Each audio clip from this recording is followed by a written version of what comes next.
thought he was just logging back into his favorite VR game, but our main character, a cold-blooded assassin, quickly realizes this new world isn't virtual at all. He's trapped in a dying, stable boy's body, gasping for every breath, yet his gaze remains eerily calm, assessing everything like a chess piece. See, our reincarnated psychopath might not have chi. But here's the thing, he has some wild game-like skills, illuminating a dark stable with his inventory, and boy, does he put them to use, looming over terrified men with a blade in the dark until his unique, terrifying power manifests, forming a glowing, skeletal ribcage of pure energy around him. This ascent isn't without its costs, like when a needle penetrates his skull and our boy with no acupoints just grins, even dismembered and bloodied, his mouth glowing terrifyingly until he fully transforms into a monstrous, demonic form. He'll stand over enemies, laughing like a maniac after brutal fights, and even calmly negotiate with elders while holding a severed head. But to understand how this modern-day assassin ended up here, we have to go back to the very beginning. A massive Murim sect charges forward, only to find the Mount Hua sect drenched in blood, leaving its leaders shocked and horrified, wondering if this was truly Mount Hua,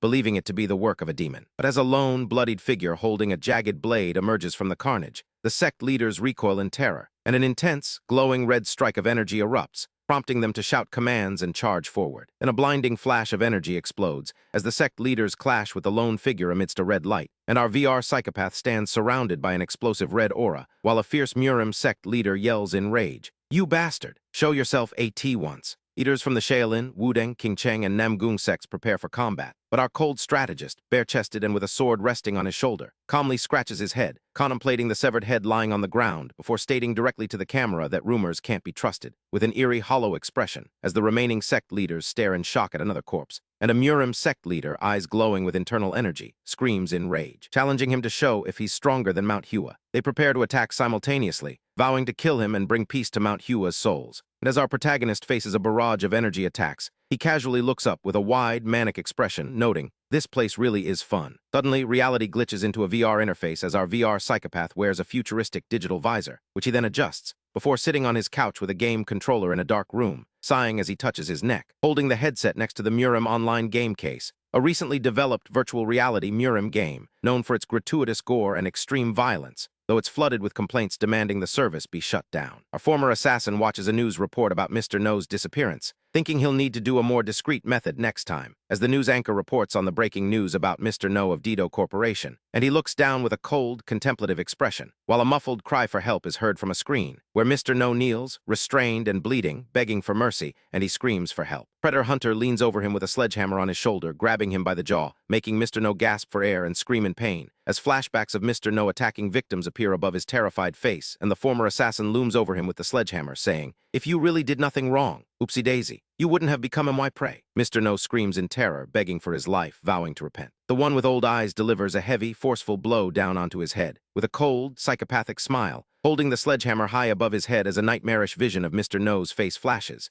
and Mr. No screams in agony as the former assassin strikes him with the heavy sledgehammer, moving aggressively, his dark form blurred by the speed of his motion, like a shark darting through water, leaping or pivoting across the room like a gymnast, as debris or fragments fly through the air when the sledgehammer hits the ground, and our predator hunter stands over the scene with a menacing expression, a close-up revealing his focused, predatory eyes and slightly smiling mouth, swinging the sledgehammer downward with lethal intent, yelling, "Die." He impacts Mr. No, sending him flying backward from the force, landing heavy punches, and crashing the sledgehammer against his body until Mr. No gasps in pain, his eyes wide and face contorted in defeat, as the predator hunter delivers a powerful kick into the collapsing Mr. No, throwing him hard against the floor, beaten and broken, and Mr. No crawls on the floor in agony, screaming in terror. The reborn killer stands bruised and exhausted, leaning against a wall, as Mr. No gasps for breath, and dark uniformed figures appear at the entrance, making Mr. No panic at the sight of police. The reborn killer's face is obscured by messy hair, his single visible eye glowing red, and Mr. No screams in fear, warning them not to come closer. As police officers rush in, their boots pounding on the floor, confronting the assassin who stands holding a sledgehammer, and a police leader aims a pistol at him, making our VR psychopath question how the police found this place. For a gun fires and the officer yells, "I said freeze, you bastard." This is a live round, as our VR psychopath stands between the police officer and the cowering Mr. No, his extreme close-up face showing his eyes glowing red, feeling like this situation feels similar to a battlefield, while another police officer aims his handgun directly at the viewer, leading a group, asking if he's aware this man killed a total of 6 women. Showing Mr. No surrounded by body-shaped bundles, gasping in terror, and the cold strategist with a close-up of his red pupil and pale features, calmly lights a cigarette while aiming his pistol, standing over the cowering Mr. No, holding a weapon, gripping a rod tightly, yelling while pointing his weapon forward as motion lines show a rapid, sweeping strike, with his face in the dark and red eyes glowing intensely, thinking to himself that if he got another chance at life, he'd want a place like the Murim, before an abstract, glowing, egg-like object appears in a void, and through a hazy blue light, Dong Bongsu, now in the frail body of Sasam, gasps for air with a panicked expression, realizing, "I'm alive, but I was definitely shot." As an older man stands over him, and our reborn killer looks on with wide, shocked eyes, while a cosmic celestial figure on a throne, likely the Grim Reaper, frustratedly asks how much effort it took to drag him from the marketplace, promises he's dead meat tomorrow, and wonders about his wounds,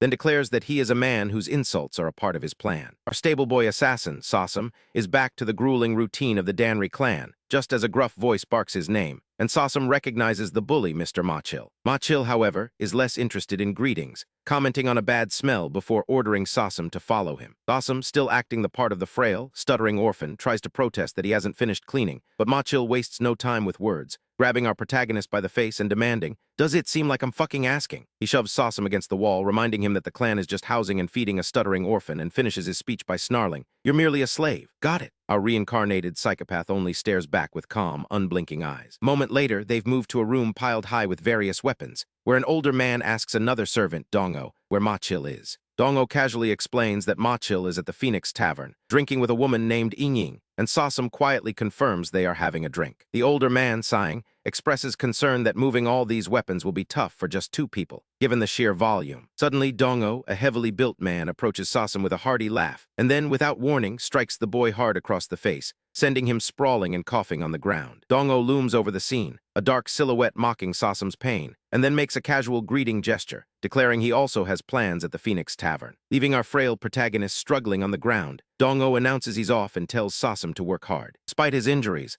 Sasam begins moving the weapons, expertly striking the pile with mysterious projectiles, and demonstrating an incredible speed that suggests he is either throwing or moving them at blinding velocity. The older man, shocked by the sudden flurry, can only stare as Sasam finishes the task. Noticing his pale appearance, the elder remarks that Sasam looks almost like someone on the verge of death, to which the boy with no acupoints calmly responds that he is fine. Later, under a red sunset, Sasam walks through a quiet courtyard, deep in thought, when a muscular arm suddenly clamps onto his shoulder. A menacing smile flashes in the shadows, and a shadowy figure with glowing red eyes looms, radiating a menacing aura. Sasam finds himself surrounded by towering, sinister figures, their faces obscured by the darkness, and starts to stammer an apology, looking downcast and pale. But his apology is cut short by a violent, red-tinted strike. The muscular figure delivers a forceful kick, sending our thin, stable hand flying. The attacker looms over him, post-strike, ensuring his dominance, and then another hand descends to deliver a blow near Sasam. Sasam's hair is ruffled by the impact of the unseen assault, but then, in an extreme close-up, one of his eyes glows ominously red. Our reincarnated psychopath sits on the floor clutching his shoulder, grimacing in pain as the beatings continue. He stares at his reflection in a small pool of water, seeing his frail, sickly face, and then stands in a dimly lit, austere room, contemplating his situation. Looking down with a contemplative expression, Sasam realizes that the real Sasam was beaten to death, and that he, Dong Bongsu, has simply entered his dead body. Blue interface, a cruel echo of his past life, still insists,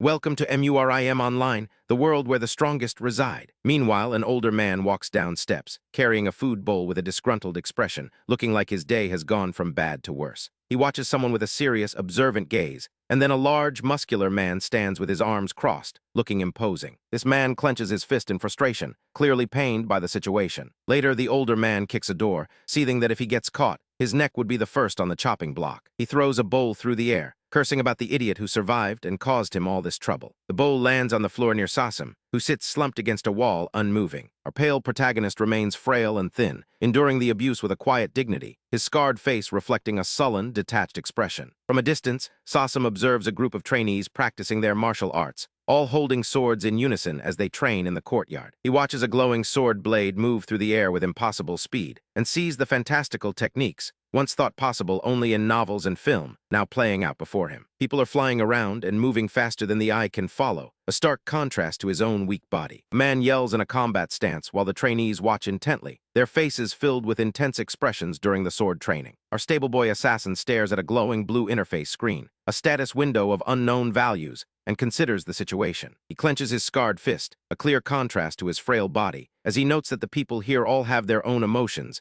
and they move as if they are alive. This brings a philosophical question to our reincarnated psychopath. Is he a human or merely a player in this new world? Suddenly, a bully-like man stands by a wooden post, looking down mockingly, and sneers that Sosum has been waiting for this, before adding that some of them got a major ass-chewing because of a certain idiot. The bully looms over the frail Sosum, who sits in the corner, resigned to another beating. He reaches out and grabs Sosum by the collar, pulling him close, but our pale protagonist, drinking defiantly from a bowl, simply asks, "What's this?" The bully stares intensely, his face close and aggressive, warning him not to interrupt his Hyung speaking. But before he can finish, Sosum's hand swiftly blocks a sharp object coming toward him. In a terrifying turn, our protagonist drives that very object into the bully's throat area. Extreme close-up reveals Dong Bongsu's red, glowing and crazed eyes, fully unmasked. The bully clutches his bleeding throat in shock and agony, gurgling his last breaths. As he collapses, the dying man speaks his final words, asking about Guak Dongo, the kid Sosum knew. Which Dong Bongsu, looming over the fallen attacker with glowing red eyes, coldly replies, "Died long ago." His crazed, bloodshot eyes reflect the brutal reality of his nature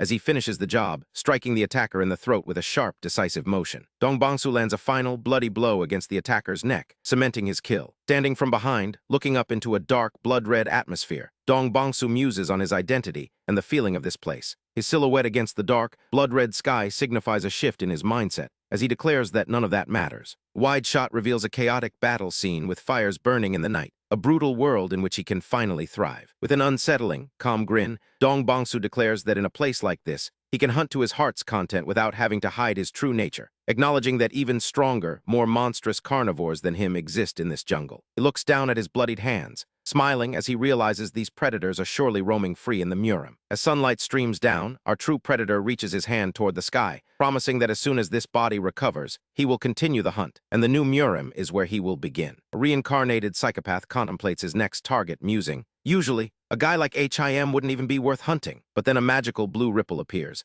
and the stable boy assassin stares at the glowing light, hand on his chin, which reveals an interface with various item icons like mushrooms and meat, showing one large, open inventory space. Reaches out to touch the floating blue interface, his hand moving to interact with it, then plunging into the glowing blue portal, and he wonders if this is how it worked in-game, touching the corpse, pressing firmly against the dead enemy's face, making the body ripple with a glitchy visual effect, before he pulls his hand back as the corpse disappears into the magical light, leaving our frail young master sitting there as the body is fully absorbed. Standing in the dark room, the boy with no acupoints stares at the glowing interface, realizing this is an incredibly useful ability. I can definitely make use of this, as a sinister smile creeps onto his face in the shadows. Back in the courtyard, two men mock our loose-skinned lord as he stands with a broom, and one laughs, gesturing at him, just before a swift blow lands, striking the stable boy assassin, sending him sprawling to the ground, where an older man looks down at him, pressing a hand firmly against his chest, then pointing to a horse standing in a stall before glaring at our frail young master, who bows his head in submission. As our reincarnated psychopath leads a horse through a bustling market street, where vendors operate their stalls, several children whisper and peek from behind a wooden building, throwing a stone from their hiding spot with a shout, which hits him in the side of the head, a sharp, sudden crack like a snapping branch, before the young children laugh at their prank, making ugly, mocking expressions. The shadows, the stable boy assassin clutches the horse's lead, his eyes glowing red with suppressed rage, but he rubs his eyes with his fists, forcing himself to act the role of a stable boy, petting the horse while making a wide, unsettling smile at the nearby children, stuttering slightly, then walks away with the horse as the confused children watch him, while a man laughs maniacally in the background and two men mock him, yelling,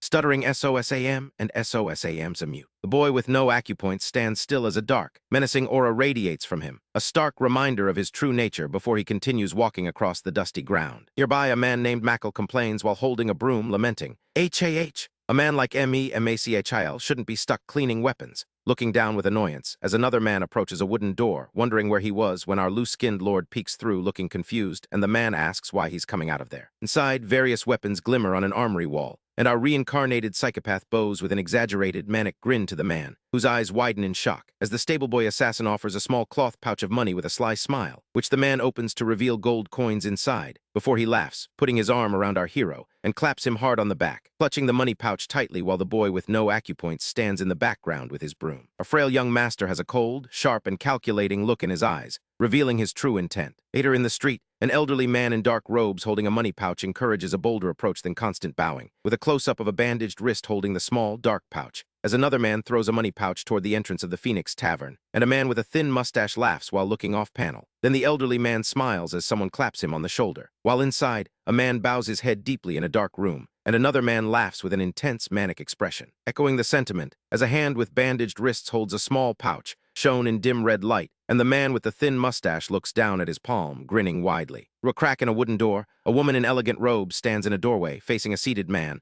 looking downward with a serene expression before she kneels to offer him a drink, saying, "Allow this humble girl to pour you a drink," to which he grins excitedly, accepting the drink. But then a close-up shows the vertical crack in the dark wooden door, where our stable boy assassin's red eye is visible, his mind already thinking for them to come closer as the eye peers through the gap in the wood. Reflecting a dark, ominous red glow, reincarnated psychopath arrives at the Phoenix Tavern, where a man is walking upstairs, and an older man with a wrinkled face is observing the shady dealings, joking that money itself is no sin, especially when it buys Chosian. Our stable boy assassin stands in the doorway, his shadow stretching long as the tavern's dark heart glows around him, and a cloaked figure passes by unnoticed, just another face in the crowd. Quickly encounters a large, intimidating man who glares with a menacing expression, holding a small, dark money pouch. But then our lean killer is sitting on the floor with the pouch now in his own hands, while the older man reaches out to reclaim it, a moment too late. The older man laughs, still thinking he's in control, and tells our protagonist to wait in a specific room for Ying. And up the stairs he goes, past the red lanterns,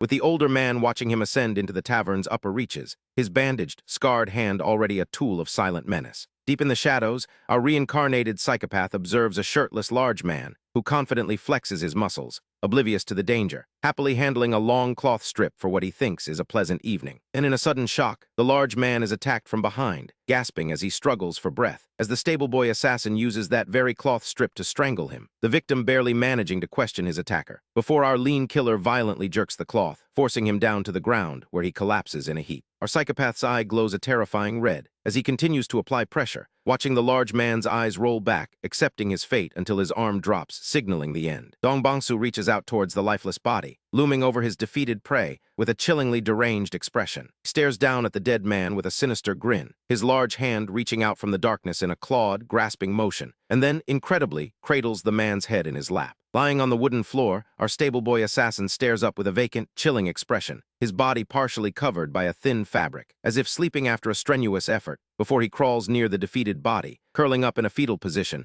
his long black hair cascading around him. He then sits in the shadows, deep in thought, his eye an extreme close-up of cold calculation. Before he closes his eyes, his face peaceful yet unsettling. Lying asleep, perhaps thinking of past targets, he muses that she has neither the will nor strength to protect herself, and then he walks through the dimly lit room, standing before a wall, preparing his next move. His bandaged hand reaches out toward a surface, and with a holographic blue interface, he activates his unique power, commanding it to store an inventory. Our reincarnated psychopath looms over the fallen man, weapon in hand, his face partially hidden behind a translucent blue menu, thinking to himself that things are going just as he expected, confirming to himself that killing people in this world gives you experience points. He continues, explaining that gaining enough experience points allows him to level up and become stronger. And becoming stronger makes it easier to hunt. Grinning widely from an upside-down perspective, his feet dangling carelessly as he looks up at the camera, a hunter satisfied with his kill, staring coldly, his face framed by his bandaged fingers. Brutal mental image flashes of an elderly man being choked, further cementing his predatory path. Meanwhile, in another room, a woman stands looking toward a large man by the wall, who is now visibly distressed and holding her stomach, talking to him as his jaw clenches in annoyance. A woman enters through a sliding door, apologizing for being a little late, but the large man simply glares down, muttering impatiently. His grim expression deepens, and he bangs his fist against the wall in frustration. He shouts, "These fuckers are just ignoring Emiha." Silence. His muscular chest heaving, then he grabs at the door in a rage, yelling "MACHALYOU, KYAAK," before slamming his face or fist through the wooden door, demanding to know what happened, while another woman looks up in shock, her eyes wide with terror as chaos descends. Anhui is a land known for its fertile ground and bustling rivers, which led to a flourishing commerce, and the rise of many powerful clans and sects dedicated to upholding the Murim code. Among the most prominent were the Namgung clan, one of the 5 great clans of the Central Plains, and the Danri clan with its intelligence and law-enforcing group, the Black Crow Squad. The Black Crow Squad's information gathering is so formidable that even the Beggar sect, who considers itself second to none in intel, has to concede that Danri's squad is superior, at least within Anhui. But something strange is happening. Nearly 100 people have taken their own lives in the past few months, which is far more than the usual 1 or 2 a month, and the evidence always points to suicide. The officials are left wondering, where exactly did this Mackle guy kill himself? They pore over the details, their eyes narrowed in deep thought, as they investigate the bustling city. 3 men stand before a wooden door, asking if this is the room where Mackle died, and one of them looks down with a grim expression. A man's foot taps the floorboards, and another notes that he's searched every nook and cranny, finding no way for a culprit to enter without being seen. He presses his hand against a wooden wall, eyeing a crack, then checks a beam and even looks up at the ceiling. Finally, he asks the crucial question: was there anyone in the room next door when Mackle died? The other man looks down, appearing to think, as he demands to know who it was. Meanwhile, our stable-boy assassin, looking pale and gaunt, stands beside a brown horse, thinking about how killing someone stronger yields a greater amount of experience points. Just like the one he killed the other day, a group of menacing men confront him, sneering, "Our little Sawsum got handsome, eh?" One of them even makes a mocking gesture. Another bully sneers about Sawsum's supposed inability to do anything, but another acknowledges that even a loser like Sawsum is still a clan member. One man smiles cruelly as our reincarnated psychopath looks down with a dark expression. One of his tormentors looms over him, suggesting they need to have a private chat. Our calculating connoisseur ponders his next move, wondering, could I kill them all here and make it look like suicide? The bully laughs nervously, but our boy with no acupoints watches him with intense, watchful eyes. Sudden movement occurs, and one man falls to the ground, leaving another looking shocked and terrified. Our holeless hero's eye flares with a red light in the darkness, as another man strokes the neck of a horse. He continues to touch the horse, while our protagonist observes. The man asks him what he thinks, with a sinister smile, and our young master's red-lit eye watches intensely, realizing the blatant killing intent means this was his goal from the start. The sinister, scarred man looms over him, saying, "You seem to have a lot on your mind, but I don't ask shit twice." Our protagonist calmly looks up at his tormentor and says, "Then just kill me. Why bother asking twice?" His attacker reacts with extreme, shocked fury. Then in a flash, our reincarnated psychopath activates his inventory, illuminating the dark stable. A glowing blade materializes from nowhere, and the man attacking him recoils in horror, his face distorted in shadow. His eyes widen in terror, gasping, "Just how?" The entire stable is illuminated by the intense light of his skill. An intense, glowing visual effect radiates outward, signaling a powerful strike, as our protagonist strikes his attacker with magical chains. The attacker cries out in agony, caught in the glowing chains.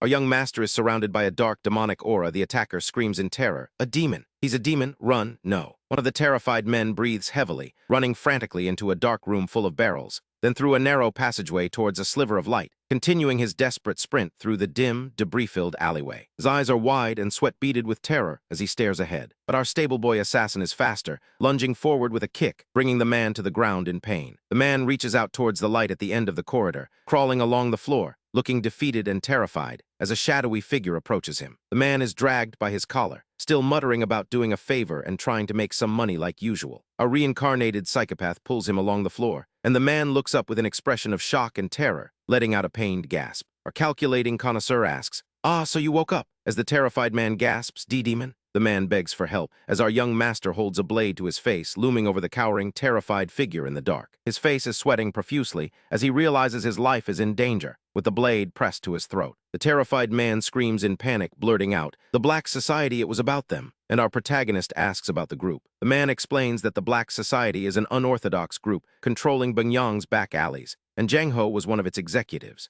Our holeless hero holds the blade closer, pressing for details about the executive. The man shouts in terror that ordering Jang Ho to kill our protagonist and take the horse was all ordered by that bastard Bang Poyum. Our boy with no acupoints leans over the weeping man, processing that unorthodox groups in the Black Society have ranks, a boss, and are like an organized crime group in modern terms. He looks down at the man with a cold, sinister smile, and the terrified man's face widens in shock. The man then lies defeated and lifeless on the ground, as a bright, glitchy light emanates from a hand reaching towards it, signifying a mysterious event. Our protagonist stands in a dimly lit area, observing a horse in the distance, then sits alone in the darkness, seemingly contemplating his situation. An extreme close-up shows our young master's tired, hollow eyes, while a mysterious hooded figure stands before a crowd of armed men in another scene. Our protagonist examines his hands in the dark, realizing that along with the level up, all his previous injuries were healed. His eye glints with a sinister, cold determination as he reaches his hand forward, looking at it contemplatively. He experiences a flashback of the glowing light from his level-up moment, noting that the light that filled the alleyway during the level-up is a definite downside. Our stable-boy assassin stands alone in a dark alleyway, viewed from behind. The killing method using the inventory is no exception. It creates too much light, so our reincarnated psychopath stands in the center of a crowded market street, illuminated by a mysterious light, needing to be more discreet. He sits in the shadows, his face partially obscured, then stands with his back to the viewer, looking out toward a sunset. A calculating connoisseur walks through a dimly lit area, leading a horse,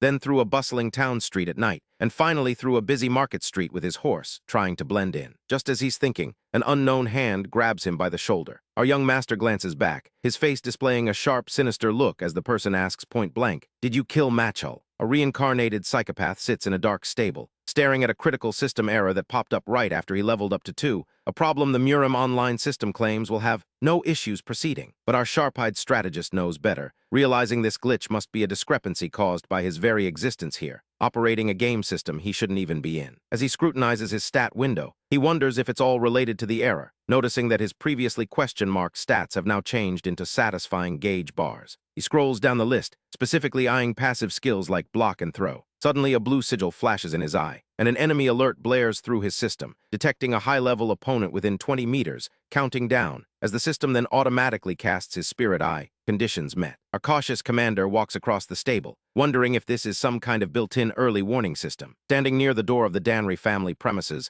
the stable boy assassin considers the situation, deciding it's probably not an enemy, because few would dare invade the Danry family. He looks up, contemplating how many ordinary people he'd have to kill to reach level 10, recognizing the massive difference in effort and risk compared to reaching his current level 2. A burst of blue energy flares in the darkness, and his eye reflects a sudden, intense awareness. The doorway opens, bathing the stable in a blinding white light, revealing 2 silhouetted figures, one of them a stern-looking older man. A reincarnated psychopath stares wide-eyed in shock, as he is immediately confronted by the stern older man. The man grabs Bongsu's shoulder, eliciting a surprised and uncomfortable reaction from our boy, and stares down intensely, asking flat out, "Did you kill Makil?" Bongsu looks down, his face partially obscured, an expression of extreme shock plastered across his wide-open eyes, cowering slightly and holding his hands up defensively. His eye glows with intense blue light, and a spectral skeletal ribcage materializes around him, pulsing with crackling blue energy. These glowing ribs wrap tightly around his form, as a central sphere of energy forms,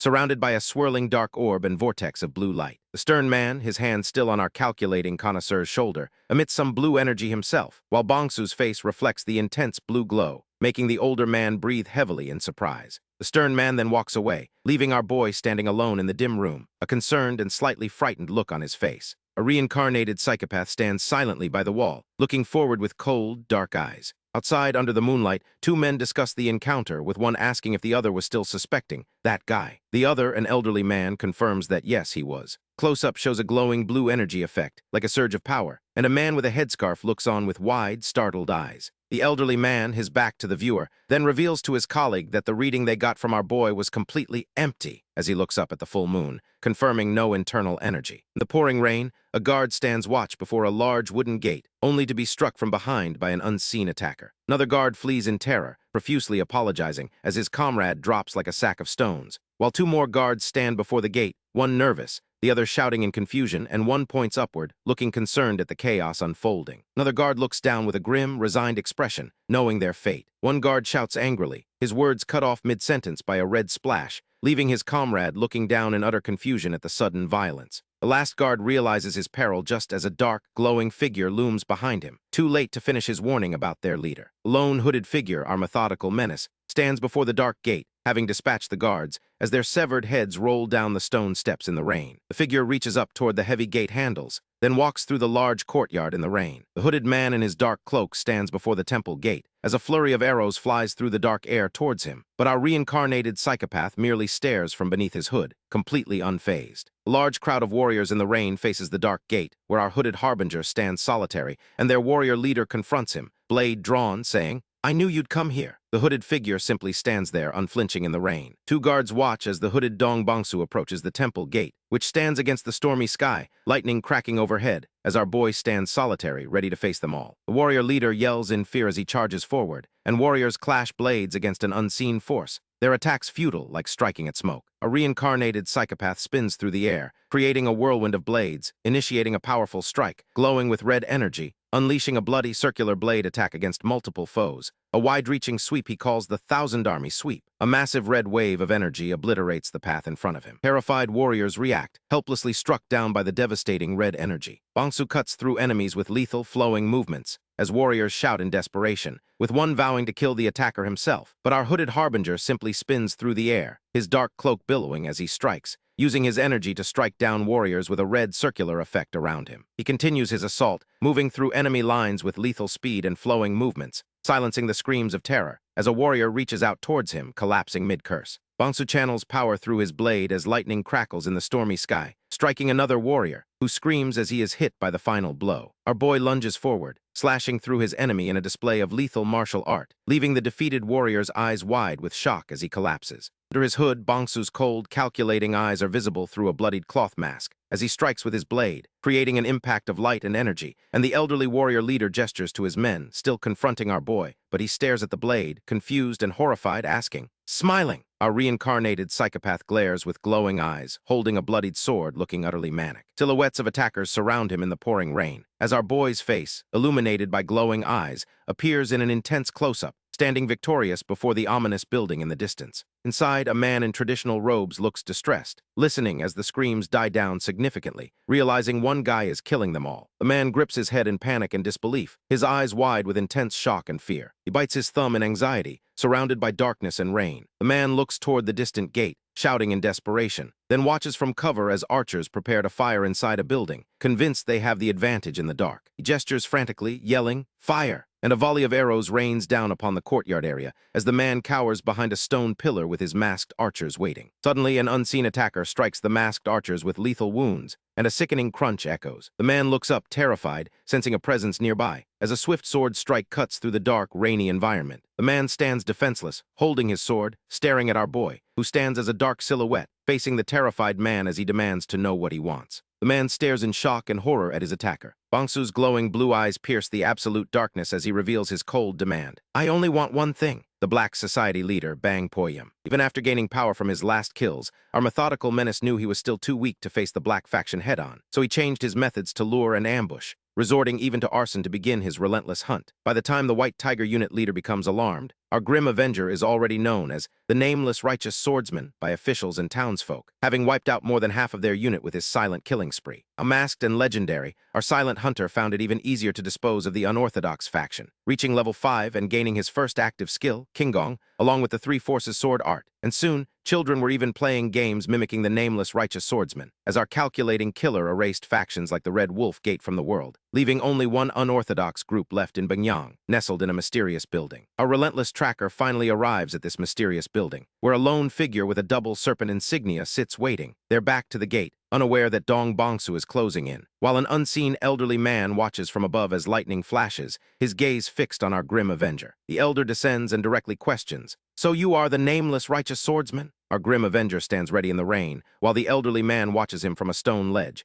his face etched with curiosity, though Dong Bangsu simply grins back, bloodshot eyes shining with anticipation. The elder covers his face with a hand, laughing wildly before lunging at our silent hunter with a glowing blade, declaring, "Come then. Whether you are the Nameless Righteous Swordsman or not, you are here to kill me all the same." He leaps through the air to attack, and Dong Bangsu braces himself, sword ready for the impact as their blades clash, creating a light blast, their eyes locked in an extreme close-up during the rainy night, and their swords collide, sparking with intense energy. The elder lands a hit, causing our calculating killer to bleed. The elder shouts that he sees an opening. Dong Bangsu calmly replies, "Too short. It won't reach." Despite his confidence, the elder strikes again, inflicting a severe wound to our grim avenger's back, causing him to wince visibly in pain, as the elder reveals a crazed, wide-eyed expression, attacking relentlessly, dashing forward with a blue glowing blade, their weapons colliding with a brilliant burst of energy, as Dong Bangsu deflects another strike in the rain-slicked battle. Bangsu realizes the elder is persistently targeting only his injuries, and bleeding profusely, he knows he'll definitely lose at this rate, even if he sacrifices his flesh. The elderly antagonist taunts him, asking what's on his mind in the midst of their fight. Our silent hunter prepares to unleash his Three Forces sword art, which causes the elder to suddenly realize,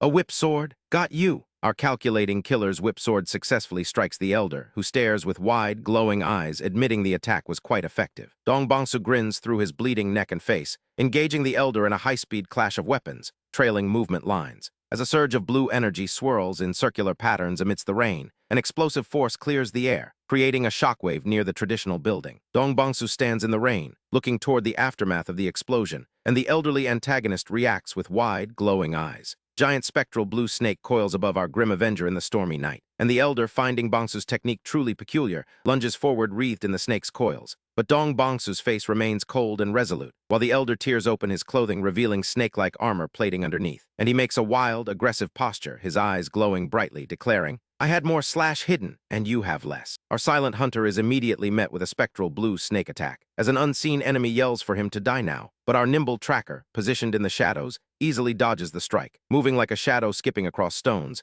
and performing a swift spinning movement to evade another unseen attack. The snake then whips at the ground, kicking up dust to block his vision, making the creature wonder about the tactic, before a demonic creature with yellow eyes prepares to strike. As a blue snake projectile slashes through the air, and the creature lunges forward like a spring-loaded trap with a bladed whip. But the yellow-eyed creature's eye dilates in surprise, realizing it's just a decoy, a black society member struck by its own attack as it exclaims, "It's a decoy!" Then the real one is. Right before our reincarnated psychopath appears behind it, sword drawn, ready to unleash the three forces sword art's second form. Our methodical killer strikes the creature through the chest with a core-striking slash, leaving the yellow-eyed monster in shock as he pulls his blade clean through, leaving it snarling and clutching its chest in pain. Our nimble tracker looks on, wide-eyed, wondering if the enemy actually blocked his sword with his hand to save his heart, as the creature screams in defiance. Not yet. It's not over yet. The yellow-eyed creature lunges again at our silent hunter with its bladed whip in the rain, but he deflects the attack with his sword and tries to break away, only for the creature to yell at him to stop trying to escape. A reincarnated psychopath calmly analyzes his options, before unleashing a devastating, explosive circular attack against multiple opponents that catches the creature in a swirling vortex, making it cry out in pain. After the clash, the black faction's nightmare crouches disheveled and breathing heavily in the rain. Clutching his chest and coughing blood, our methodical killer realizes that corpses appeared out of thin air to block his sword, making him wonder if the enemy still had more tricks hidden in his sleeve, as the rain-drenched courtyard fills with scattered dead bodies. Enraged, the creature lunges at a tree, shouting where he ran off to, preparing for another attack with a swirling motion, as a hidden weapon flies rapidly through the air. The creature blocks the flying projectile with its blade, cursing the dirty tricks, only to look shocked as a second projectile approaches its throat, as our silent hunter performs a decisive sword slash in the dark rain. In agony, the creature realizes the tables have turned, muttering, "Don't tell me!" in this situation, while its glowing red eye stares intensely into the darkness. A reincarnated psychopath stands in a fighting stance, questioning if he is now the prey, prompting the creature Bang Poyum to stare upwards in panicked realization, asking, "Me Bang Poyo." Our methodical killer lunges forward through the rain, as Bang Poyum screams that he's found him, only to be met with a swift, decisive strike from our nimble tracker, who reacts in shock as he is struck by something else, and is struck down by a powerful blow in the rainy night, as Dong Bongsu cuts through him with a lethal sword slash. Bang Poyum stands wounded with a large crystalline object embedded in his chest, before our reincarnated psychopath lands a final, clean strike, sending him clutching a deep, bleeding wound, muttering, "Why oh you, bastard," as he collapses to the ground and expires in the rain, making our methodical killer wonder, "Do I need a reason?" A close-up shows Bang Poyum's face as he expires. Our black faction's nightmare thinks about how the strong always trample upon and steal from the weak, wondering if this applied here as he looms over a frail figure, before concluding that this time, he was simply the strong one. Under a bright full moon shining through dark clouds during a rainstorm, with lightning striking near a traditional building nestled in the mountains, our silent hunter walks alone down a path toward a gated structure. Dong Bongsu stands tall, holding his bloody sword, contemplating a place where the strong are stronger, and the prey is harder to hunt, realizing that with the death of every black society member in Bingyang, his preparations are complete. A reincarnated psychopath looks down, his dark, wet hair obscuring his face before he reveals a sinister, wide-eyed grin while holding his sword, as lightning illuminates sharp mountain peaks during a heavy storm. Fortified building glows with ominous red light amidst the mountains under lightning, where a group of robed figures lines the interior of a dark, red-lit hall, and a mysterious person sits on a dark throne. Kneeling figure reveals that only 2 years remain until the Orthodox demonic war, and confirms that it is time to slowly begin the grand plan, instructing Guangwun. Jester-like figure Guangwun pledges his command, as a cosmic being sits on a throne holding a sword and a galaxy sphere. A reincarnated psychopath Dong Bongsu rides into a bustling Murim marketplace, appearing calm and detached as he leads his horse through the crowds. Meanwhile, at a nearby tavern, 2 men are already deep in conversation, just as our quiet observer passes by, catching snippets of their excited chatter. One of them excitedly gestures, while a third man leans in to ask what all the fuss is about. The man with a toothpick looks skeptical, but then his companion leaps up in shock, exclaiming that not even the government officials or the Orthodox faction guys could stop what happened. The toothpick man rolls his eyes, looking annoyed, grimacing in exasperation, and reluctantly admits that, yes, that part is true. Soon everyone is standing and cheering, shouting, "Long live the nameless swordsman," because the Black Society bastards finally got what they deserved. Villagers dance and jump around in wild celebration, but our stable boy assassin simply walks his horse away, completely ignoring the chaos, his gaze cold and intense, utterly unaffected by their praise. Later that night, he arrives at a moonlight-illuminated estate with towering traditional buildings and finds himself in a dimly lit stable area, where he opens a door, casting light to reveal two figures with his spirit eye activating. He identifies one as Black Crow Unit Leader Gi Dihyo, and standing beside him, an elderly man in Tang family robes, his long white hair visible as he turns away. A quiet observer's red-tinted eye watches the scene, as the elderly man looks down with a solemn expression, making Bongsu wonder internally, why are they here? Before bowing deeply to him. The elderly man, who turns out to be Tang O, just reaches out to pat the horse, continuing to tend to the animal as if no one else is present, creating an awkward silence, which leaves Gi Dihyo looking utterly bewildered. Tang O closes his eyes as he pets the horse, and then his weathered, elderly eye tightens in a focused, intense gaze. He gently brushes the horse's hair away from its face, and then, with Gi Dihyo still standing behind him, Tang O looms over the kneeling Bongsu, his eyes glowing as he demands, "Make it happen no matter what." The patriarch stares ahead with that intense, glowing blue gaze, then turns his back as a subordinate. Tang Wu acknowledges the order. Tang O stands over the still kneeling Dong Bongsu, then walks away through a doorway, leaving his subordinates to shout their assent. Later, in a dim room, Bongsu speaks with Tang Wu, who looks intently at our young swordsman. Bongsu leans against a wall in the stable area, his face lost in contemplation. He reflects on his martial arts journey, how he tried to recreate movements based on warriors and unit leaders, only to realize it was nothing more or less than mere imitation, clenching his fist in frustration. He knew that learning from a secret manual was the worst option, and now, at 18 in this world, he looks out over the bustling sect grounds, his thoughts turning sinister because he's ready for stronger prey. In the Tang sect training area, our boy with no acupoints leads his horse through a crowd of Murim sect members, drawing observations from others, including an older martial artist riding a horse. This martial artist shouts an order to his followers, signaling his group to move out, as a group of disciples with spears and a cart move through the sect courtyard. Suddenly, their leader raises a hand and commands, "Everyone halt!" just as a building in the courtyard is struck by a powerful force, creating dust and debris. The leader looks distressed, clutching his head, as a voice identifies the culprit. Danri Ganghe, eldest son of Danri Chenwu, a martial arts prodigy with outstanding comprehension and talent. Danri Ganghe draws his sword, encased in an intense red energy blast, but the leader laments that the real problem is his character. True to his reputation, Danri Ganghe laughs while holding a woman in his arms, when green energy trails suddenly impact a wall near the group on horseback. Intense green energy crackles and strikes the ground, slamming young Master Danri himself against a stone wall, leaving him covered in blood. As Dong Bongsu observes the scene with his special sight activated, Danri Ganghe points accusingly at his attacker, who then sends another green energy blast streaking through the air. A reincarnated psychopath watches with a sinister, wide-eyed grin, a reflection of his victim clearly visible inside his pupil. Standing over the fallen opponent, radiating crackling green energy, is none other than Tang O, who demonstrates overwhelming skill. A sudden surge of bright green energy erupts from the ground, pulsing violently through the air, and leaving a terrified man staring in shock. An injured guard struggles against a stone wall, coughing as the virulent green energy surrounds him, while our calm strategist, Dong Bongsu,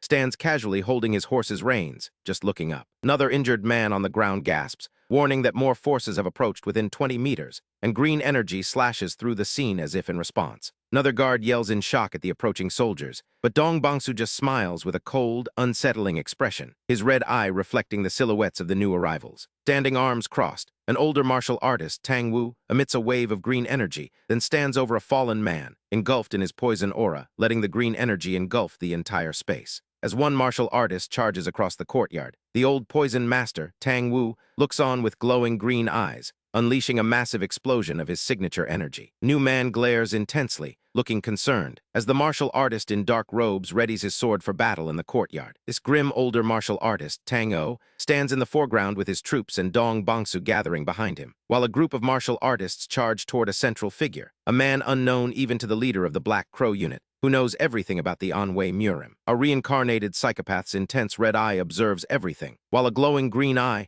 reflecting concentric energy circles, is revealed. An ominous lion figure snarls with glowing eyes, declaring that they won't die, like a massive hand reaching down toward a line of crawling ants. Tang Wu gets his ear pulled by an unseen hand, asking, "Danri clan, what is that?" as if they're a joke. He then poses confidently, green energy surging from his foot, as a man glares with extreme intensity, furious. The soul-chasing poison hand steps down with glowing green energy, crushing the ground beneath him, calling it something to step on. A man gritting his teeth can only watch, as a sword is swung rapidly with intense force. Tang Wu shouts, pointing his sword toward the battle, ordering, "All members of the Black Crow unit save the young master." His soldiers run into combat, charging through the temple courtyard like a green tsunami. Then a hand performs a specific martial arts gesture with fingers spread, engulfed in vibrant green energy. Powerful burst of glowing green energy explodes outward, shattering the ground, and a bright green shockwave streaks across the courtyard. Tang Wu, still in his dark robes, swings his sword as green energy sparks fly, and warriors scream in terror as soldiers are thrown back by the unseen force. He stands amid a sea of fallen, poisoned soldiers in the courtyard, and one of them gasps, wondering if this is the legendary flying butterfly. A wounded warrior looks up in horror, a poisoned needle struck into his forehead. Asking if he is the flying butterfly, and our stone-faced observer, Tang Wu, stands tall. Radiating green energy, he announces,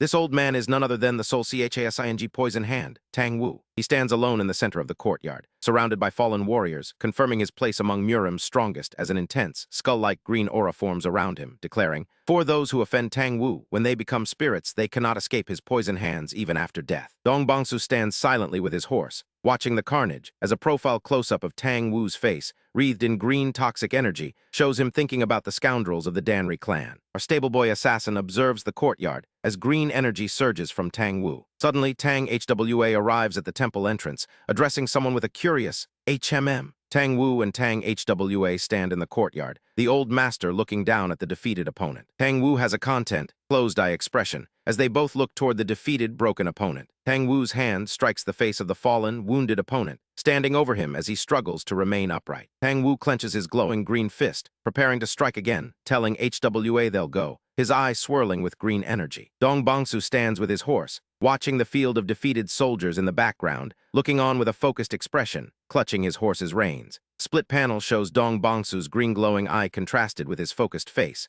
as Tang Wu and Tang HWA walk together through the courtyard. Tang Wu walks past the fallen soldiers, approaching Dong Bangsu, and his feet pause in front of him, asking, "Why?" Tang Wu and Dong Bangsu stand face-to-face in the courtyard. Then Tang O, the elder patriarch, points his finger aggressively toward Dong Bangsu during their confrontation. Dong Bangsu looks at Tang O with a detached, questioning expression, wondering if he has something to ask, or if he has business directly with him. Close-up of Tang O's intense, swirling dark eyes shows his impatience. Our boy with no acupoints faces Tang O in the courtyard, maintaining his cold composure, as Tang O's face glows with intense green energy, demanding, "I asked you what your name was." A glowing green hand gesture emphasizes Tang O's threat. Our stableboy assassin finds himself facing down Elder Tang O, who immediately points a finger and demands to know if he has something to ask. Dong Bangsu is a little surprised that the elder has business directly with him, but the intense, glowing look on Tang O's face makes it clear he's just waiting for an answer to his own question, his name. A reincarnated psychopath silently observes the elder, who dismisses him as a mute, but our boy realizes the elder is looking at him as if he's something precious. For Dong Bangsu, this is simply an opportunity. Suddenly, Tang O reveals he knows the boy's original name, Sasam the horse handler. The elder then uses a glowing martial technique to inspect our boy, shouting in astonishment as the energy crackles. We cut back to a flashback, where Elder Tang O confronts a traveling party, demanding if they're headed to the Namgung clan for a marriage alliance, then asks about the child in their group, pondering the situation with a sinister look. The man he's interrogating stands nervously, stammering his response, before finally pleading with Elder Tang to take Dong Bangsu as his own, which sends the elder into maniacal laughter. Tang O looks utterly pleased with his new arrangement, as the man he just strong-armed sighs in frustration while the group makes its way. That night the group arrives at a large inn,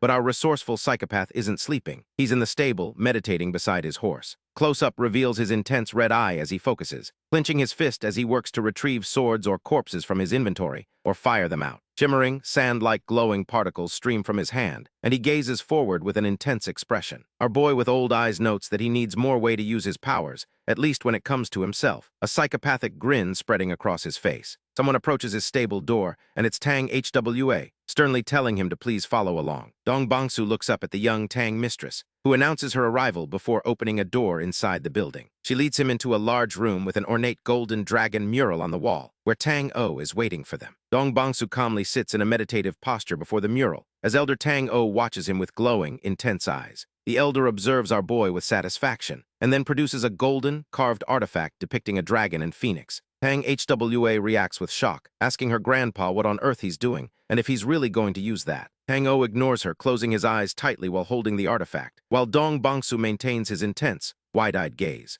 Our protagonist understands the underlying message. If the orange is Sasam, then the trifoliate orange is the Tang clan, because Huainan's oranges become Huaibei's trifoliate oranges. The artifact then emits a powerful burst of light from Tang O's hand, his eyes glowing amidst the blinding energy, as Tang Hwa reaches out, worried by the eruption of light. Our silent master thinks about his body, reflecting that it's something he picked up for free. He dismisses the idea of a talent that appears once in 10 years, or 100, or 1,000. What does any of that matter? He first thought his new body was ordinary, having never learned martial arts, but soon realized it lacked the acupoints and pathways every human should have. Nothing exists, as if he isn't human, but having no path means that whatever he makes becomes the path itself. If raised properly, a towering figure looms over a crowd, proclaiming that the Murim powers will bow before the Tang family's name. Elder Tang O, holding a long, thin object, declares that the future of the Tang family lies in his hands. Back in the present, Tang O holds a needle-like tool over the seated Dong Bangsu, repeating his question. Our ambitious psychopath simply nods in silence. Tang O points forward, telling Dong Bangsu he must go to the Tang family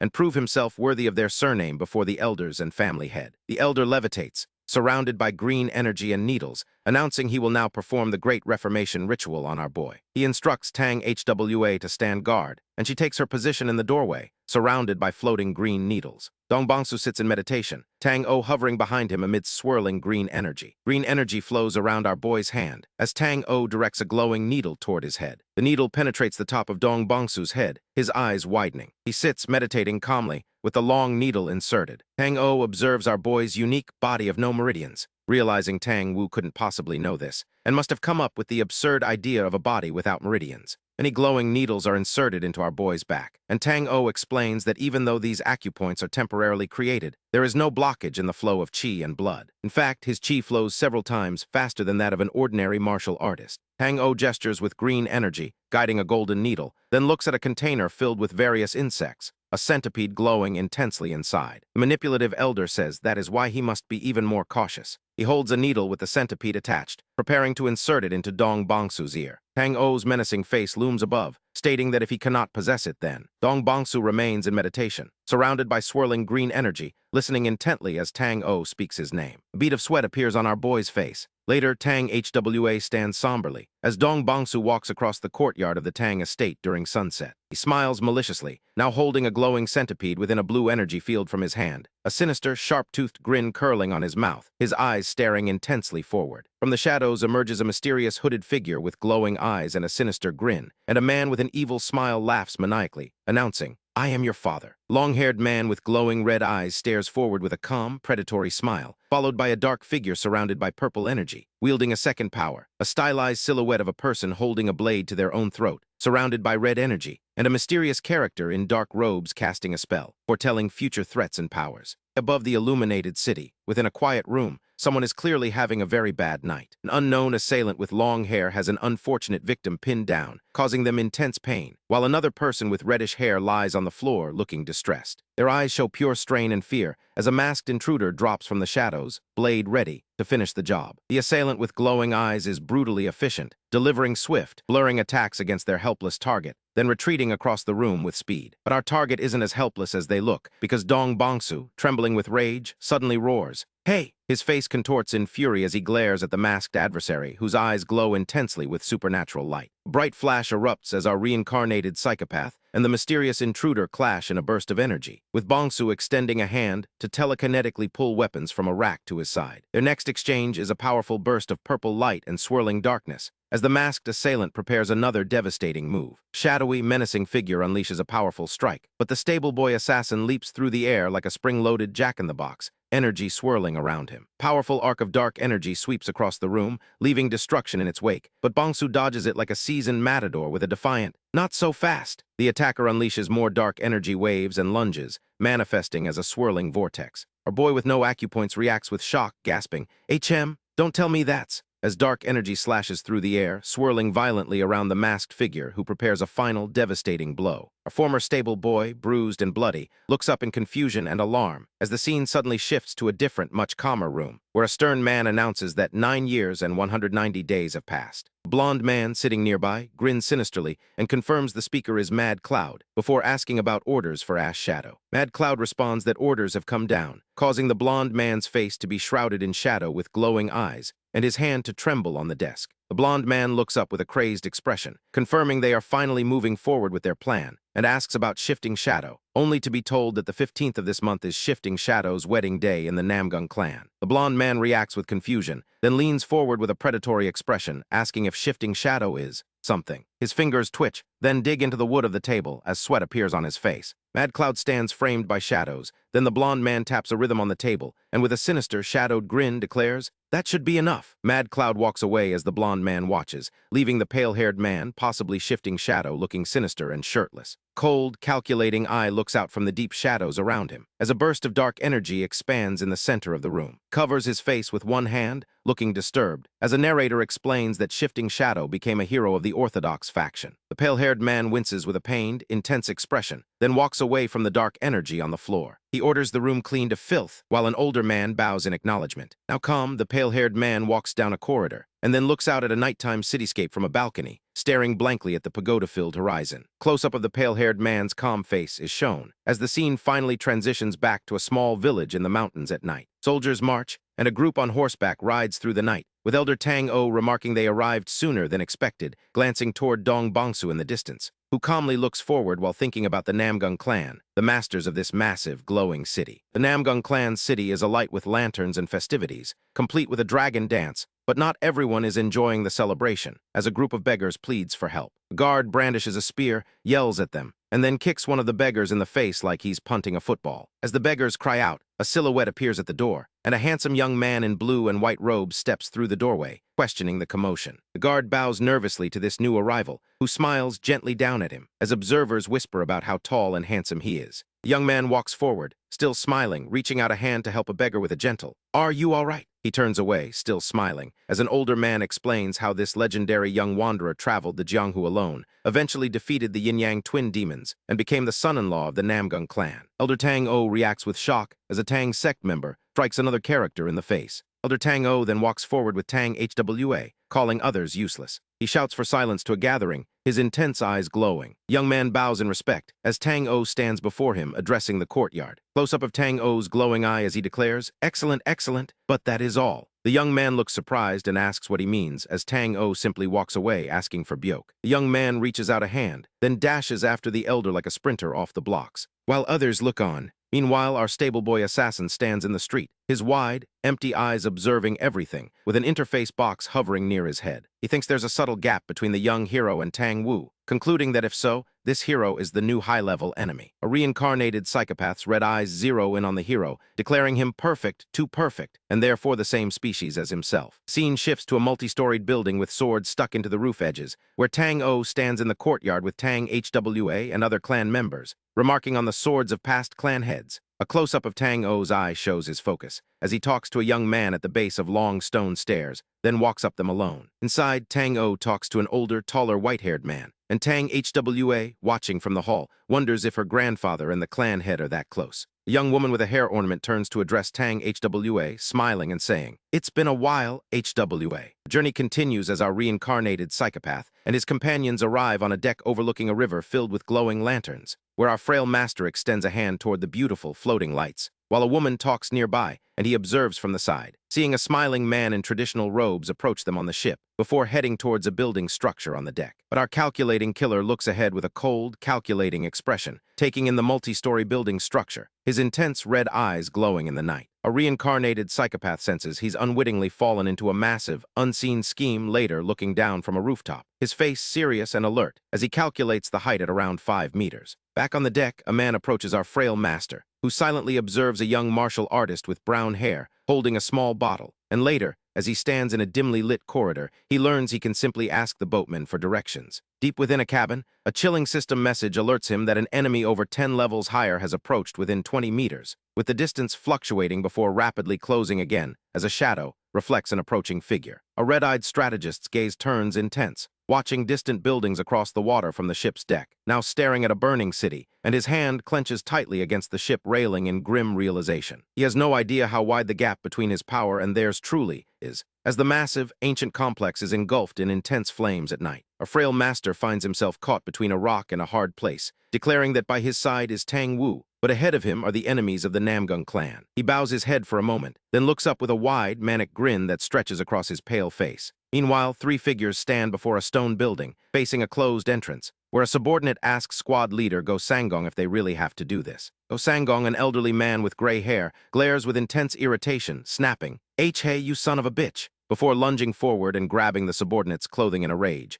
gripping his terrified head and forcing him down, as the subordinate protests that it's just so pointless. Go Sangong looks up with a frantic and menacing expression, just as our calculating killer leaps from the darkness like a pouncing cat, striking at the men. He finds 2 men sitting by a candle, and from the doorway, Bongsu snaps, "You slackers, Tusk." One man glares back with a dark, menacing smirk, his face illuminated by candlelight, leaving our reincarnated psychopath staring back in shock at the mystery man. Brutal combat then begins as a man lunges and attacks another in the dim light, with a blade sweeping across the frame, and another man yells in shock. Meanwhile, Go Sangong looks annoyed as he declares, "They're taking too long." Deep within a dimly lit stone passage, a man adjusts his hair, then walks down a dark, wet underground stone tunnel holding a torch. Suddenly, a severed hand lies in dark water, seen from behind his shoulder, causing the man with the torch to react with shock and terror. Another man lunges and attacks someone, screaming out a name in the dark tunnel, and as a hand reaches forward, he finds multiple bodies impaled on spears in a gruesome display, leaving the man with the torch looking on in sheer terror. A frail master kneels before several bodies skewered on poles in a bloody chamber, his large, dark, intense eyes taking in the horrific scene. Deep in the flooded tunnels, our red-eyed mercenary continues his deadly dance,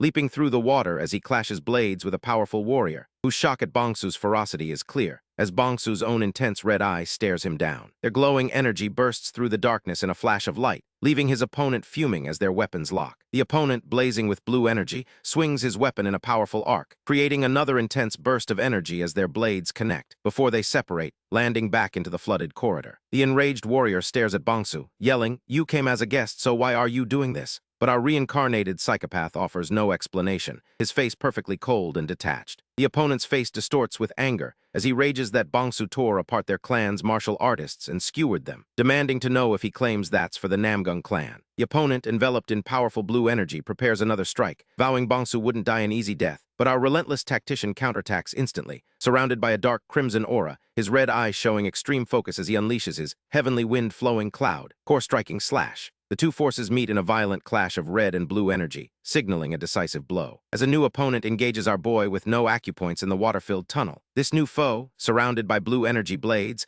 lunges forward in a rage, threatening to tear him to shreds. His blades slash through the air in a blurred, violent motion, but our stable boy assassin leaps through the flooded tunnel, wielding his own blade, his red eye focused not on the furious foe, but on a floating interface. He leaps towards his opponent, who swings a large blade through the water, wearing a terrifying, wide-eyed grin of manic rage, when suddenly Bongsu slashes across the frame, narrowly missing the opponent's face. The warrior stands in the flooded tunnel, gasping in confusion, wondering where Bongsu's sword went, as he touches his own face with a bloody hand, looking horrified and realizing he had narrowly escaped having his face cleaved open. With a glowing red eye, our red-eyed mercenary lunges again at the now-guarded opponent, his blade flashing through the air in a bright streak of light, the dark figure of Bongsu lunging forward with eyes glowing brightly in the tunnel darkness. The opponent stares into the gloom, his face partially obscured, defeated and realizing Bongsu's sword had vanished again. Bongsu strikes with his blade, creating a flash of blue energy against a dark surface, and a bright blast of energy erupts against the stone wall, reflecting off the water, filling the warrior with wide-eyed terror at the thought of death. Bongsu leaps through the air to attack the opponent from behind, landing a powerful strike that impacts the stone wall with explosive force. The opponent, visibly shaken, questions if Bongsu is finally at his limit, as Bongsu collapses, seemingly exhausted and wounded, on the ground. The warrior laughs maniacally, clutching his head in relief, realizing he was scared for nothing. But our bloodied planner barely breathes, clutching his chest while holding his sword, a hideous grin spreading across his bloodied face as his teeth clench. Game-like status screen appears before Dong Bongsu, showing his stats, and our resourceful brawler gazes at it with a determined, singular red eye, thinking I'm just a few points away from leveling UP. In that case, he stares directly forward with a terrifying, wide-eyed grin, his sword ready, then suddenly dashes forward, moving with a blur of speed, leaping towards the opponent across the rainy terrain. The opponent realizes the danger as Bongsu unleashes his Heavenly Wind Sword Art final form, and an immense blue energy flare erupts as the Heavenly Wind Opening Heaven technique is performed, horrifying the opponent who realizes he is caught in the massive energy strike. Bongsu is surrounded by intense energy blades as he continues his strike, lunging forward with his sword, enveloped in a massive blue energy flare. a close-up of his intense, glowing eye, and our red-eyed mercenary dashes forward, his expression wild and crazed during the combat. Even as the opponent lands a high-flying kick against our red-eyed mercenary in the rainy night, and presses his attack against a grounded and bloodied Dong Bongsu, he laughs maniacally, preparing a devastating blow. His face contorts as he swings his sword, proclaiming, "It's the end for you." Dong Bongsu's eye reflects a sudden, terrifying change in intensity, and our glow-mouthed survivor, bloodied and dismembered, smiles with a terrifying, glowing mouth, emitting a broad, glowing light from his mouth, unleashing an explosion of blue energy from where he lies. Sword is driven deep into the opponent's head, killing him instantly, and the warrior falls dead to the rainy ground. Above him, a blue system status interface displays level UP, as Dong Bongsu lies on the ground, and a powerful pillar of light descends upon him, signifying his hard-earned growth. The powerful pillar of blue light now shines down from the sky over a distant sect compound, illuminating the roof of a building with its intense glow. Two sect members observe the light in the distance with surprised expressions, and even our reincarnated psychopath and a companion look toward the brightly illuminated building across the water. Bongsu, now shirtless and holding his companion's hair, looks at the light, wondering, what the hell is that? Before his hand moves to adjust a mysterious wrist-worn mechanism or gauntlet. As Bongsu continues to wear his intense, manic expression with glowing energy radiating from his mouth, the world of Murim reveals its true depth, showing us a gallery of formidable figures, like a cool character with light hair and glasses holding a dark fan, a heavily armored warrior in a cloak riding a dark horse with a large axe, and Bongsu himself looks on with a serious, slightly skeptical expression. Glimpse a golden armored figure surrounded by glowing weapons, and a whimsical, bright character with large eyes who observes, "You're doing amazingly well. What a magnificent scene," before we see a powerful warrior in ornate golden armor holding a flaming sword, even a stylized depiction of a character with two guns. Then a dark, hooded figure stands in a spectral environment, followed by a menacing figure with glowing eyes emerging from the shadows. An angelic, armored figure with large wings stands holding a sword. And finally, a warrior in a conical hat and golden armor leaps into action, all promising even greater challenges to come. The chapter immediately throws us into chaos, as an entire building is engulfed in flames, and an elderly martial artist stands alone, facing a shadowy figure who moves with terrifying speed. The elder barely has time to gasp, asking who the attacker is, before the mysterious warrior slashes, leaving him decapitated on the ground. The Danri clan is annihilated, and a distressed woman cries out as the grand plan is put into motion. Elsewhere, a pale, shirtless man looks at a distant illuminated building, muttering that all this bloodshed leaves him with a bad feeling. Simultaneously, an elderly man gives urgent orders to block all routes into Anhui, and a formation of dark-robed figures stands ready, signaling a major coordinated move. Back at the Namgung clan, two men stare in horror at a bloody message scrawled on a wall, while their elderly clan head studies it, touching his long white beard in deep thought. The message mentions the Namgung clan, but the elder is most concerned about the next line. "I, with my patient step, become king." He bangs his forehead on a table in frustration as a heated discussion erupts among the leaders. They believe this is clearly a setup, pointing fingers at Du Hee-wook for joining the clan, with one furious leader pointing out Du Hee-wook's recent arrival. They decipher the cryptic message, noting that combining two characters reveals the name Munyo. They conclude the intruder secretly infiltrates the great Namgung clan. They connect this to the pillar of light seen earlier, which leads them to a shocking conclusion, with one shouting in disbelief at the suggestion to arrest Du Hee-wook. As the elderly leader sits with his eyes closed, contemplating a difficult decision, a new unit leader rushes in, dropping to his knees to announce that no one from their scouting parties has returned. Our clan head Tang-o yells in disbelief, demanding, "What? No one returned at all?" He is utterly shocked when he hears a vast army surrounds them, wondering, what? By who? The 18 river strongholds of the Yangtze River. But then he corrects himself, knowing they have a pact and that naval force cannot advance by land. The sect members are in disbelief, asking what faction in Anhui could possibly have the numbers to surround them. And as they look at each other, the realization hits them. The only force capable of this is the heavenly demonic castle. And our newly leveled killer, standing before the massive, dark, heavenly demonic castle, turns back with a sinister grin on his face, claiming, "And I, with my patient steps, become king." We find our reincarnated psychopath in a peaceful courtyard, focused intently as blue energy begins to glow on his forehead, radiating into his hands like glowing veins and erupting upwards in a powerful beam. Clashes in combat, a fast-paced sword fight where he dodges a glowing attack, but he barely avoids death, realizing how close he was to dying from the opponent's precise martial arts. Our patient planner decides he has to learn these real Murim martial arts if he's going to get stronger. Later, he emerges victorious and relieved, having used Tang Wu's great reformation ritual to create temporary pressure points. A status screen then pops up, congratulating him on reaching level 13 and offering a first-class advancement quest, Vagabond, which demands he kill 100 enemies of level 10 or higher. With a distant explosion rocking the scene, Our stable boy assassin realizes this quest is going to be incredibly difficult. The clan's security has tightened since the flash of light from his level up, and more martial artists are on patrol. Our stable boy assassin knows he needs to contact his shadows immediately as he watches the free-flowing sword unit leader approach. The leader, suspicious about the strange light, asks Bongsu if he knows anything about a light blessing the wedding that came from this direction. But then Bongsu's face distorts grotesquely, veins popping and his eyes glowing with a sinister grin. The terrifying transformation finishes, and he simply states, "I really like this shell too." A massive explosion rips through the courtyard, sending the free-flowing sword unit leader and his soldiers scattering in terror. Bongsu stands in the center of a crater, now fully revealed in a demonic, monstrous form, surrounded by pulsating yellow energy. He's battered but still standing, marveling at how the free-flowing sword unit could fall in a single blow, even to a surprise attack like that. Terrified bystanders point and shriek, calling him mad and demanding to know just, "Who are you?" But our monstrous master simply grins maliciously, emanating another surge of yellow energy and asks, "You think I'm going to tell you?" The destructive energy tears through the courtyard, but before he can continue, Tang-O appears, crackling with green energy, pointing directly at Bongsu and demanding,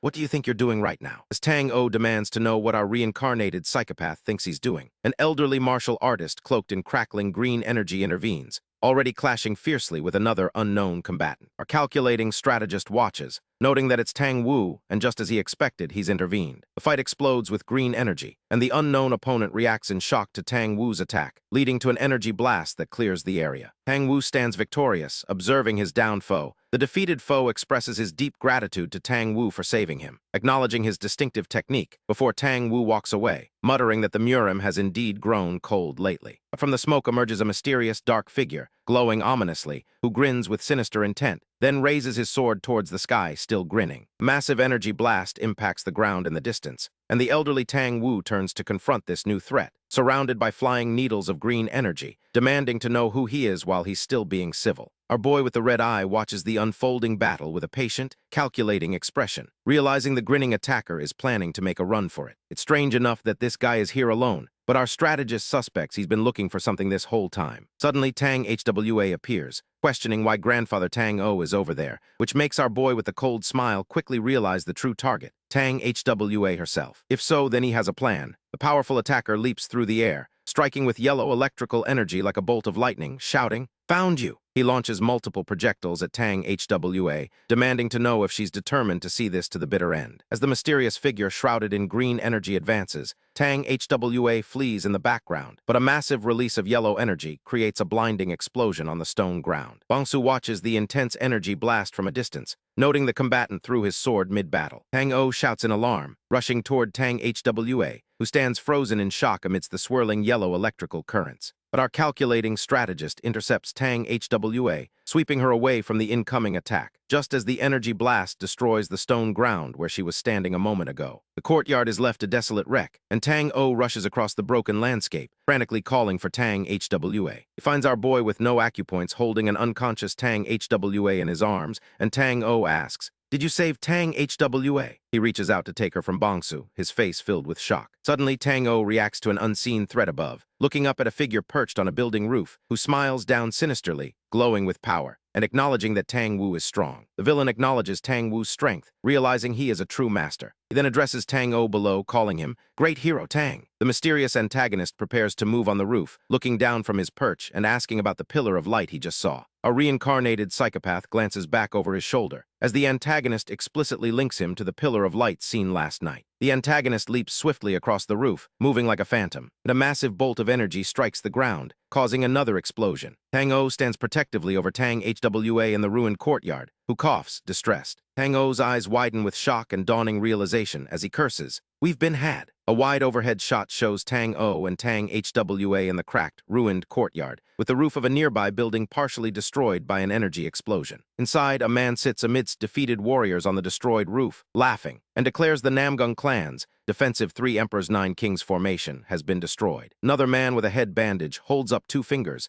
explaining they currently have 3 options. He reports to an older man seated in a chair, confirming everything is proceeding as planned, and then intensely stares into the distance, considering the distance to the Murim alliance. The meeting continues atop the ruined building at sunset, as the elderly man in the chair gestures while speaking, clearly making big decisions. Under the full moon, a sprawling traditional building complex sits on a cliff overlooking the water, where Tang-O, Tang Hwa, Tang Wu, and another man are gathered, and Tang Hwa asks about the child. Tang Wu, with a serious expression, declares that the child has been given the Tang family name. Tang O looks down pensively. Tang O then bows his head respectfully, addressing Tang Wu as his uncle, who responds with a dismissive tusk. Tang O sits in a formal pose at a low table, listening intently to Tang Wu's words. He listens as Tang Wu explains the situation, who then looks down with a somber expression, before standing while Tang O remains seated. Tang Wu leaves the room, giving Tang O a cryptic warning about when he leaves. Tang O looks troubled in the dimly lit room, then his face shifts with surprise or dawning realization, showing a pained, intense expression. Then confesses, looking downward with a troubled expression, "It is because I am afraid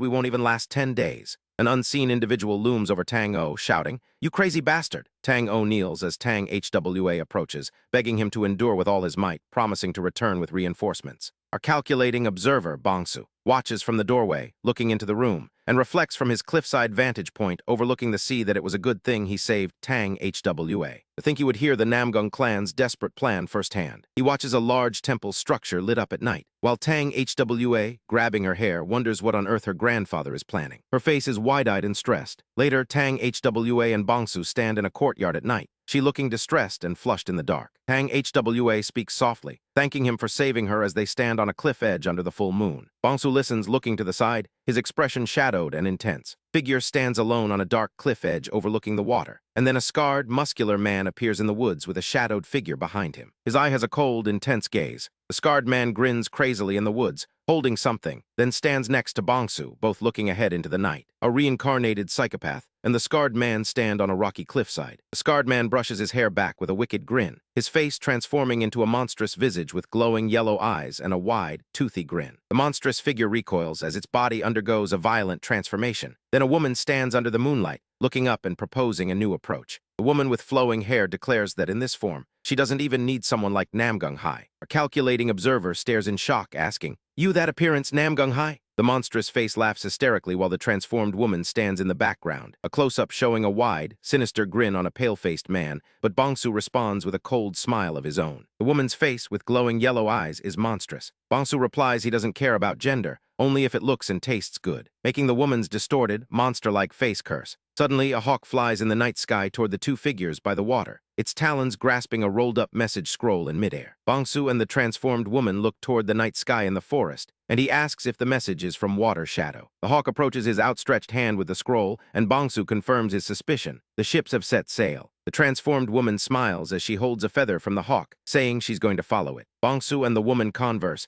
he looking serious. Then his eye widens in surprise as he focuses on something. He points toward a distant light, asking the woman if it's about that light. Our boy with the red eye then leaps through the air, swooping like a hawk using his shifting shadow technique. A large wooden ship sails through dark water at night, followed by multiple ships in a line under the moonlight. A whole fleet sails across the water near a mountainous coastline, watched by three figures standing on a deck. A person watches the approaching ships through a spyglass from a dark shoreline, a man with a beard and facial scars observing the scene. A small figure climbs a ladder onto the side of a massive ship, reporting in the dark to the Supreme Stronghold Chief that it is confirmed. A muscular figure stands at the railing, looking toward the distant fleet. The muscular figure in armor observes a person kneeling in the dark and orders the ships to launch. The character with a scarred face and tied hair looks down while speaking, proposing they go for a boat ride. Amidst all the chaos, a stylized cat character uses its paws to strike a surface, creating cracks, while exclaiming its displeasure. Our lean assassin stands on the ship's deck, looking out at a gathering fleet, observing figures on a distant ship as an unknown voice sniffles nearby. He watches, calculating that Tang Wu, no matter how peerless an expert, won't be able to protect everyone, and out of Tang Hwa, Namgung Hai, and Tang Sam, which is what he calls himself, he knows he'd definitely be the one to survive. Meanwhile, Tang O and Tang Hwa stand together, looking out at the same ominous fleet, with Tang O musing that this influence is large enough to besiege the Namgung clan, and it's only normal to have some enemies here. Suddenly, lights appear in the distance, causing some on deck to question what they are, as a fleet of ships bearing dragon symbols approaches. The crowd cheers,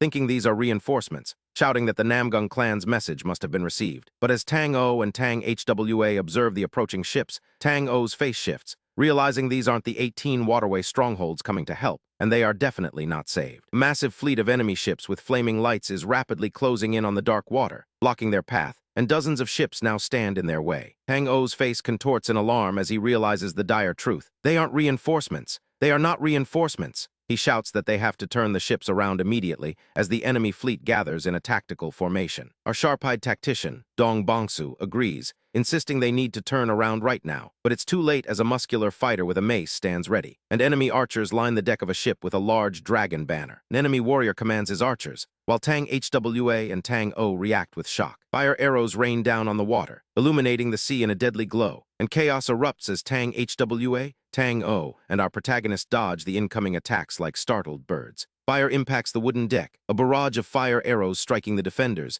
and a fighter is struck down on the burning deck. Bongsu narrowly avoids a green energy blast during the attack, his gaze cold and intense, as an elderly warrior leaps across the burning deck like a practiced acrobat, trying to hold the line. Tang O looks over the burning ships with a grim expression, as a bird's-eye view shows several ships already ablaze in the water. Tang HWA, surrounded by enemy ships, frantically asks Tang O what they should do, and he damn well points toward the shore, leading the way for her and Bongsu. He has a determined, yet pained, expression. Suddenly, an enemy warrior leaps through the air toward their ship, striking down from above and devastating the deck, as a masked enemy commander, hair tied up in a bun, surveys the carnage. Blood-splattered, he gives a chilling order, "Kill them all." Chaos ensues as fighters clash amidst the burning remains of the deck. Dong Bongsu, Tang O, and Tang HWA stand together on the burning deck, watching the battle unfold, as an angry, snarling enemy warrior closes in, approaching a wounded person on the deck. Our green energy slinger releases a projectile toward an enemy in the burning ship deck combat, while Tang HWA runs across the burning deck, asking Tang O what he's doing as he carries someone. He looks back with a stern expression, still holding the unconscious figure, and Tang HWA reacts with shock as Tang O grimly states, "No, just two." She then looks toward a mysterious figure standing amidst the fire on the ship, and Tang O calls out to Tang Sam. Dong Bongsu and Tang O face each other on the burning ship deck, with Tang HWA looking on, worried, trying to speak. Tang O, looking older and regretful, speaks with a grim expression, admitting he has truly grown old to have grown attached to a mere doll. Then with a menacing tone, he tells Bongsu, "I won't kill you, but I won't save you either." Tang HWA gasps, reacting to Tang O's cold dismissal, and lowers her head, overcome with emotion or resignation. Tang O leaves, his face cold and determined in profile, and Bongsu, now on his own, deflects an attack with green energy crackling around him. An enemy attack strikes the wooden deck, creating splinters and sparks, but our stable boy psychopath stands calm amidst the large fires engulfing the ship, a stoic, detached expression on his face as fire lights it from below. He prepares to fight as an enemy rushes at him, engaging the foe amidst flying debris. He narrowly dodges another attack from an enemy warrior, as a hand grabs onto a bloodied figure on the burning deck. A reincarnated psychopath drags a defeated enemy across the burning deck, flames engulfing the area around him. Then he holds a blade close to his mouth, eyes glowing with a dark, sinister energy. A group of hostile warriors stands over defeated bodies, one commanding them to leave no survivors, as another looks on with a menacing expression, calling out to him. Bongsu stands tall with his back to the viewer, holding a blade on the burning ship, then turns, his scarred face grinning, and replies, "I'm all good." The fiery scene continues into the night, showing ruins and several fallen figures on the ground under a full moon. As a combatant leaps through the air, green energy threads striking the ground. An older, intense-looking man with gray hair stares ahead, his expression sharp and piercing, while masked, robed cultists stand with weapons, one exclaiming, "Those dogs of the heavenly demon castle!" Another combatant, striking with green energy threads mid-leap, wonders if they hid their forces on land. A group of masked, robed figures stands before a massive, fiery, glowing energy barrier, and a massive, swirling, glowing green portal or energy phenomenon opens in the sky. Combatant weaves through the air as long green energy tendrils whip around, with a masked figure's glowing green eye peering out. Meanwhile, on a dark beach, two figures kneel, and Tang HWA looks toward a slumped older man, likely Tang O, with another figure in the distance, showing that some survivors made it to shore. Someone carries an unconscious person on their back through a dense forest, urging them to hurry, as several figures run across a sandy path in the dark. Back at the burning ships, our bandaged brawler stands over a fallen enemy on a wooden platform, bloodied and scarred, staring forward with a cold, intense expression amidst the chaotic battlefield, as if he were a lone vagabond. Covered in blood, Dong Bongsu wonders if any of the enemies he just killed met his criteria, muttering, 18. Suddenly, an enemy shouts to get his attention, and mocks his horrific appearance, telling him to cover his face,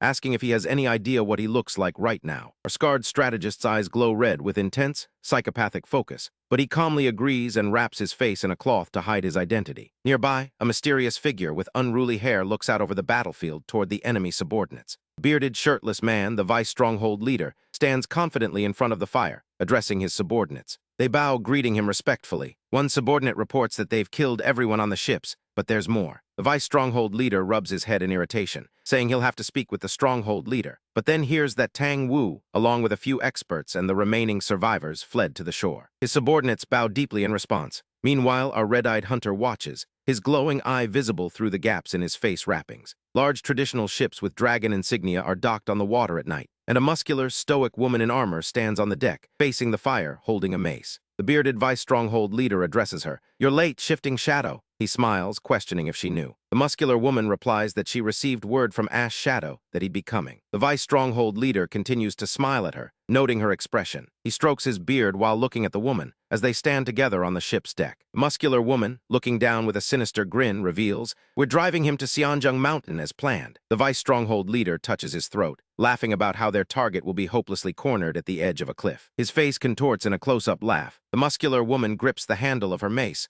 ordering them to get ready. He stands as a silhouette against the ship's fire, but the Vice Stronghold leader holds up his hand with 3 fingers extended, telling her to wait, saying, "It could be 3. He walks away as the muscular woman watches him go, then calls back to her, addressing her as Water Shadow. In profile, he asks if she happened to see a strange guy, specifically someone with pitch-black eyes. She replies, looking out at the burning lake, that she has not. The Vice Stronghold leader's face shows a suspicious expression. He stands alone in the shadows, still pondering, thinking to himself. Elsewhere, silhouettes of people walk through a dark forest at night, only for assassins to emerge from the darkness, ambushing the group. Flurry of hidden weapons with green energy strikes the group members. As a masked assailant with glowing green eyes readies, another hidden weapon strike. The masked assailants continue their brutal ambush on the terrified group, but a leader in the group stands his ground with a sword as people fall around him. His eyes wide in shock, the leader grits his teeth, then rallies his survivors, declaring they will continue moving. He looks anxiously into the dark woods, surveying his injured and tired subordinates, grit his teeth in intense frustration and fear, and orders them to rest for a moment. The small, broken group rests in the middle of the woods, as one man sits alone under a tree, lamenting that only half of the Black Crow unit is left. Contemplates their dire situation, noting that Danri Hui, who was supposed to come, has vanished, and the survival of the Black Crow unit can't even be guaranteed, so he, exhausted, leans against a tree, holding his head in distress, knowing they need to return to the Danri clan as soon as possible. Suddenly, an extreme close-up of our hidden psychopath's intense eye, obscured by dark, shadowy lines, appears, as a group of martial artists in the woods prepare for battle, their leader shouting orders to the Black Crow unit to rise and prepare for battle. He draws his sword and shouts a challenge to whoever is there. Dark silhouettes of multiple figures stand among the trees in the forest, and our protagonist, his head wrapped in bandages, stands in the shadows behind 2 grinning men. The martial artist leader looks shocked, pointing his sword while his men stand behind him, gasping about pirates. Dong Bangsu, face wrapped in bandages, looks directly at the viewer with glowing red eyes and says, "Peekaboo." Midst the dark, rain-slicked forest, a chaotic battle rages, and our remaining Danri clan warriors fight with desperate ferocity against cloaked figures. An older, grizzled fighter screams to his comrades that they must survive, vowing they will all return to the Danri clan together, even as swords clash and figures leap through the stormy night like acrobats. Blades connect with blinding flashes, energy bursting from each strike, but our valiant elder feels his body giving out, knowing he has to end this quickly. He unleashes a final, desperate blue energy strike, a powerful blast rippling through the battlefield. His warriors face tense with strain. But as he launches himself into the air, all glowing with energy, the bandaged brawler with the pitch-black eyes watches him from the shadows, already seeing his sword. The older warrior dismisses our reincarnated psychopath's observed movements as petty tricks, and their blades meet in a resounding clash. A red-eyed hunter barely deflects a follow-up attack, and they leap past each other in midair, spinning like tops in a deadly dance. Bangsu lands silently, recognizing the elder's technique as the 3 forces sword, even as his opponent charges again, sword raised high. The elder warrior screams that Bangsu let his guard down, but his own face twists in panic when his attack doesn't land. Our stable boy assassin kneels, having evaded the blow and landed a counter-hit on his opponent. The warrior reels back, wondering how it happened, frustrated that he was so certain of his perfect blow. Bangsu stands silently in the falling rain, remembering an old saying. His eyes wide and focused, he feels he has definitely seen these techniques before. And with a subtle flick of his chi-infused hands, he sends a flurry of hidden knives flying through the air. Moving with blurring speed, Bangsu follows his projectile attack, one of his hidden knives striking deep into the ground just behind the elder. As they clash blades again, the older warrior realizes with dawning horror that his eyes weren't deceiving him, and that he's been summoning something from thin air this whole time. Our boy with no acupoints lunges forward with a predatory glint in his red eyes, striking his opponent in a shockwave of light. An axe-wielding warrior charges, screaming for him to die, but Bangsu effortlessly moves through the group, slashing them down with his blade. One warrior falls, his chest ripped open and bleeding profusely, and our merciless marksman snarls, "Don't you dare mess with my hunt." Another warrior watches in disbelief and fear as Bangsu stands over the defeated, his hunt far from over. The older warrior glares in rage, insulting Bangsu as a mere bug from the Danri clan, then screams the name Sasam, in agony preparing one final desperate move. Bangsu leaps through the air, a dark aura surrounding him, striking his opponent with a lethal, glowing sword attack. He engages in a flurry of close-quarters combat, his red eyes blazing, deflecting another sword strike from his opponent. The elder screams in terror, calling him, "You demon," and his face contorts, accusing Bangsu that the suicide plague in Bangyang must have been your doing as well. But Bangsu dashes past him to land a lethal strike, his glowing blade ending the fight. He then whips out a bladed chain, striking his next opponent, the chain coiling around them, and the warrior is struck down, bleeding heavily. A red-eyed hunter finishes with a brutal circular sweep of his blades, leaving his final opponent in shock and agony. The defeated warrior gasps for breath, desperate to return to the Danri clan, but the stable boy assassin, bandages obscuring half his face, stands silently victorious. The dark forest is now quiet, the battle ended, and a lone figure cautiously surveys the aftermath. Bangsu reflects that the reinforcements, which had been trickling in, have now stopped coming. He confers with another warrior, noting there must be a reason and they need to check. Suddenly, a warrior shouts that reinforcements are finally here, and our bandaged brawler looks toward a gathering of figures in the dark woods. A group of masked warriors appear, one holding a long weapon, and another warrior wonders aloud why they are all wearing their clothes inside out. Then a masked figure shouts for their stronghold leader. The chaotic slaughter in the dark forest continues, as a terrified man looks up at a silhouette standing over him, pleading for his life and wondering why this is suddenly happening. Another man's face contorts in shock and confusion, while a cloaked figure stands over him, blade poised. A man screams in terror as a weapon swings down in the background. Our merciless marksman lunges forward with a crazed expression, blade drawn, leaving an older man staring in terror as another fighter takes his place. A masked fighter sprays blood across the forest, screaming for them to kill. A red-eyed hunter crouches low, observing the mayhem, watching the ongoing battle from behind a rock, bandages still covering his head. A dark silhouette moves at high speed through the trees, and our stable boy assassin's eyes gleam beneath his bandages,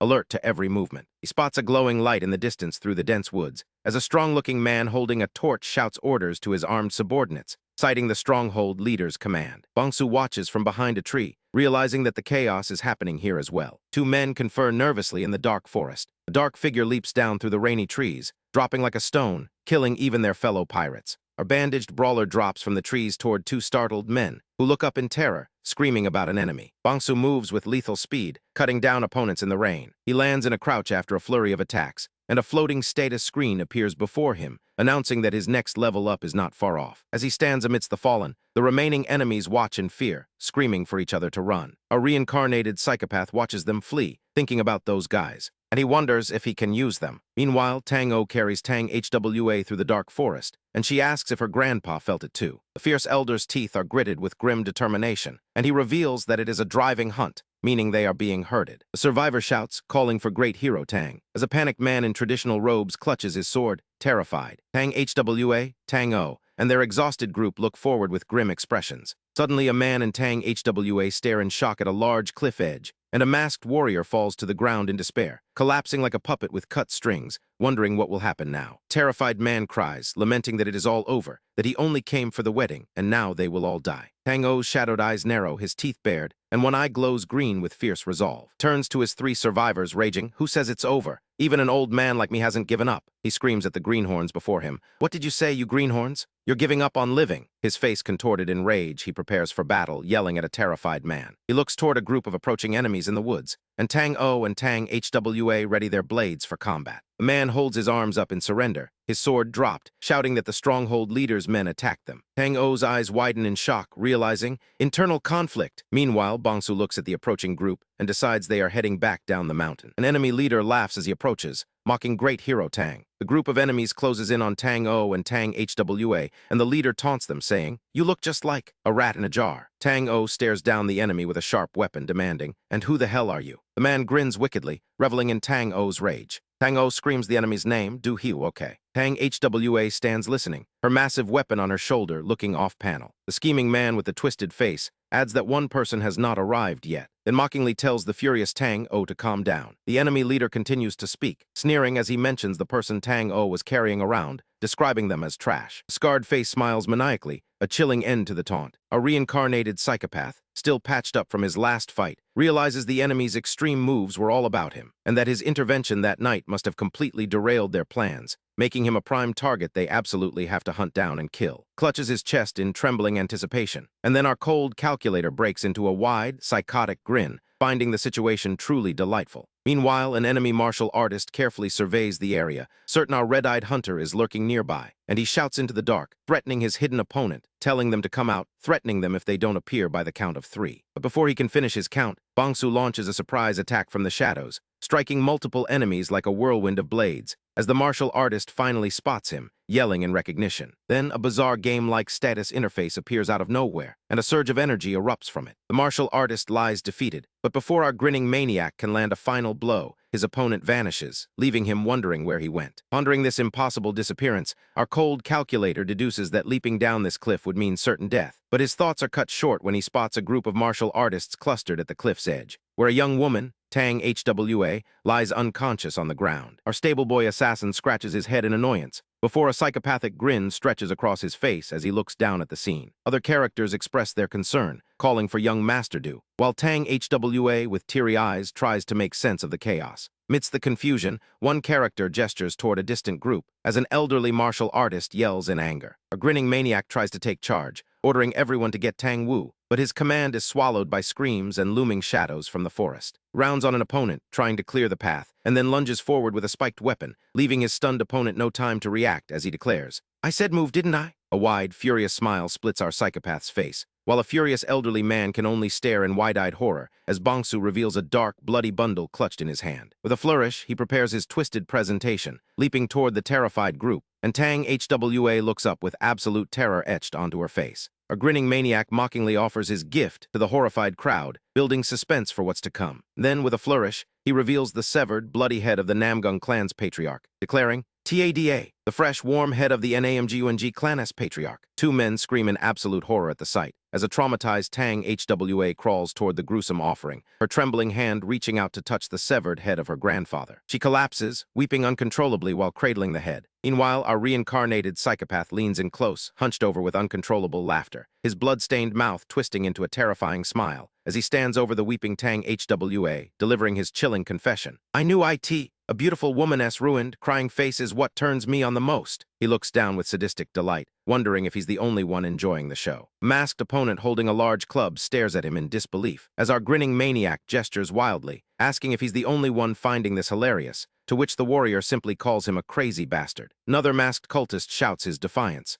boasting about how they've already crushed the Namgung clan, and that Tang Wu is next on their hit list, revealing they've already collected 2 beyond peak realm expert heads. Tang HWA, still traumatized, watches in shock as a shadowy figure, likely Tang Wu, unleashes a torrent of green energy, his hand glowing with fierce resolve, sending powerful projectiles streaking through the air like emerald lightning, striking groups of enemies as Tang HWA cries out for her grandpa. Tang Wu sacrifices half of his remaining internal energy, explaining he poured it into the Dragon Phoenix golden needles, knowing it's not even enough to safely descend the sheer cliff face. The elderly Tang Wu, face etched with distress, screams a desperate command to his granddaughter, telling Tang HWA to survive, charging her to live. "Even if you break, even if you are ruined, stay alive," as a single tear of blood rolls down his face, tasking her to return one day to repay this blood debt to me, Tang Wu. As Tang Wu's sacrifice completes, a bloodied warrior screams in agony, while another leaps forward, enraged, shouting about his wives, as a fierce combatant moves with lethal speed, enveloped in malevolent green energy. Warrior dashes across the forest floor, kicking up dust, leaving onlookers staring with wide, shocked eyes at the sudden surge of power, as Tang Wu's hand glows with green power, reflecting on the heavenly demon castle and the empty name of the 10 greats, his body now crackling with volatile green energy after his desperate gambit. Orchestrating chaos with a severed head, our reincarnated psychopath descends a vast, dark cliff face, dropping hundreds of meters as he clings to the sheer rock. Calculates the remaining distance, knowing that while a descent like this is suicide for most, his leveled-up body and inventory of corpses can buffer his fall. He jams his sword into the cliff to slow his momentum, but the blade snaps, sending our calculating climber plummeting into the darkness. With a blue aura flaring around him, spectral figures burst from his body, striking the rock walls and kicking off them, maneuvering through the air like he's stepping off a bridge across the water, using every impact to control his fall and finally landing hard on the ground below. He knows that whether it's Tang Wu or his enemies, they'll all end up here eventually, and our grim mountaineer vows to survive and find his opportunity. Through the misty night, he spots a glowing green explosion in the distance, Tang Wu's poison arts spreading like a disease. He realizes the desperate elder has taken a massive gamble with his granddaughter's life, and this suicidal decision means he is already on the defensive. The enemy cultists scream to attack the soul-chasing poison hand, charging forward like a pack of wolves, eager to claim the kill. They rush toward the green glow, ignoring the lethal danger as the soul-dementing ghost poison hand technique engulfs the area. The toxic aura spreads outward, and the cultists desperately try to block it, but it consumes them like fire flashing through the dark forest. Our boy with no acupoints watches from the sidelines as the poisoned enemies collapse, gasping and choking on the ground. One of them struggles to ask, "How are you guys?" Completely fine, before collapsing to their knees in agony. Dongbangsu observes their suffering, and a chilling thought crosses his mind. Ha! I finally feel alive. The green poison energy flares around him as more cultists fall, pleading for someone to save them amidst the clashes. Notices a single antidote bead which prompts an enemy to accuse Tang Wu. "You came fully prepared to kill this old man." Tang Wu stands shrouded in toxic energy, proclaiming himself one of the 10 greats of the Murim, and challenges his opponent. "Did you really think a mere bead could stop the likes of me, Tang Wu?" He unleashes a swift green strike, moving with incredible speed as an enemy screams a warning to get out of the way. But Tang Wu's toxic energy explodes, engulfing all those who stand against him. Just when he thinks the chaos is settled, a sinister figure looms out of the darkness, trying to catch our wire-wielding wonder. But Dongbangsu is already in motion, swinging through the thick forest with his spectral wire weapon. He launches a surprise attack against a monstrous cultist who barely reacts in time, groaning as our psychopathic assassin connects midair, forcing the terrified opponent to block the incoming blows. And a green energy surge marks the impact point as Bangsu continues his relentless assault. He uses his wire weapon to deliver a precise strike, making the opponent reel, unable to move as a pressure point strike paralyses his body. Then Bangsu lands a brutal palm strike directly to the opponent's head, and with a cold smile he promises, "I'll start by gouging out those filthy eyes that dared to look ATHWA." His fingers extend menacingly, and the cultist screams in agony as Bangsu gouges out an eye. A massive burst of light and crackling energy erupts around our lean hunter, enveloping him in yellow lightning, which makes the cultist realize Bangsu's true skill is not the saber, but a devastating palm technique. Bangsu unleashes another glowing palm strike, lunging forward and yelling, "Tang Wu," as he attacks with powerful, crackling energy. His hair stands on end with the intensity of the lightning around him, and his hand glows with green energy as he strikes, creating a massive explosion of light and power against Tang Wu. The furious master skids backward along the ground, kicking up dust, struggling to hold his position against the sheer force, as Bangsu stares intensely, declaring that Tang Wu's internal energy is finally running out. In the aftermath of the blast, Dong Bangsu looks toward the light, while Tang Wu, his face stained with blood, despairs over his lost sight, moaning, "My precious eyes meant for looking at beautiful women." The battered Tang Wu stands, clutching his sword, and from a distance, Bangsu mocks him, calling him a son of a bitch. With a desperate purple glow, the furious master swings his blade toward Dong Bangsu, vowing to drag him down with him. Tang Wu lunges forward in a desperate, glowing attack, his face a mask of rage and desperation. But our psychopathic assassin intercepts the attack with a sharp, fluid move, striking Tang Wu again and making him cough up blood. Dong Bangsu stands in the center of the swirling energy, preparing to end it. He readies a final, decisive strike as Tang Wu staggers in the background, then stands in the dimly lit forest after delivering the blow. Tang Wu is sent flying through the air by the immense force, and Bangsu glares at his distant, wounded opponent on the battlefield. Tang Wu clutches his face in agony, blood streaming down, yelling, "YOU, motherfucker, MYEYES." Our lean hunter confronts the gravely wounded Tang Wu, deciding to finish him off right now. Tang Wu desperately reaches out, pleading for him to wait, but Dong Bangsu continues his advance through the forest, a bloody, injured arm swinging at his side. Tang Wu stares in shock, unable to believe that Bangsu can still move, as our protagonist's boots march steadily forward on the ground. His relentless steps carry him onward, shown from a low angle. Dong Bangsu crouches, ready for more with his weapon poised, maneuvering through the environment to press his attack. He moves aggressively, a crazed look on his face, leaping forward like a hungry wolf to strike at Tang Wu. He attacks with his green, energy-infused weapon, delivering a glowing strike to the desperate master. Tang Wu cries out in pain as the blows connect, and he realizes Bangsu has been aiming at the exact same spot this whole time, causing a crack in his defense. Dong Bangsu lunges toward Tang Wu in a flurry of movement, yelling, "Tang Wu, The two exchange blows in a high-speed combat exchange, with Bangsu striking relentlessly at Tang Wu's weakening defenses. A sharp hidden weapon flies through the air, finding its target, and Tang Wu cries out in shock as it strikes him. Dong Bangsu immediately executes a follow-up attack while Tang Wu is distracted, looking at him with a predatory expression and declaring, "Now!" He attacks Tang Wu with full force, confirming his intent to kill him for good right now. Already blinded and battered, our former furious master Tang Wu fights a desperate battle, shrugging off the assailant's taunt that this is his old, broken body, as a woman with braided hair swings her weapon in a lethal arc, her figure emanating a fierce purple aura. The shadowy martial artist leaps in like a striking viper with a glowing strike, shouting at the old man to just die. But Tang Wu recoils through the air like a snapping whip, dodging the purple-tinted attack, his one eye blazing with fury, and scoffs at the very idea of honor, declaring, "I threw that off the cliff a long time ago." The two warriors leap apart across the dark forest floor, and our bloodied protagonist, Dong Bangsu, glares with intensity, his bruised arm forcefully gripping an opponent's throat, delivering a violent strike that kicks up a cloud of debris. He knocks a character backward, spinning through the air and bleeding from a facial wound, his own face set with gritted teeth and a faint glow, as he lunges forward in a low, predatory stance.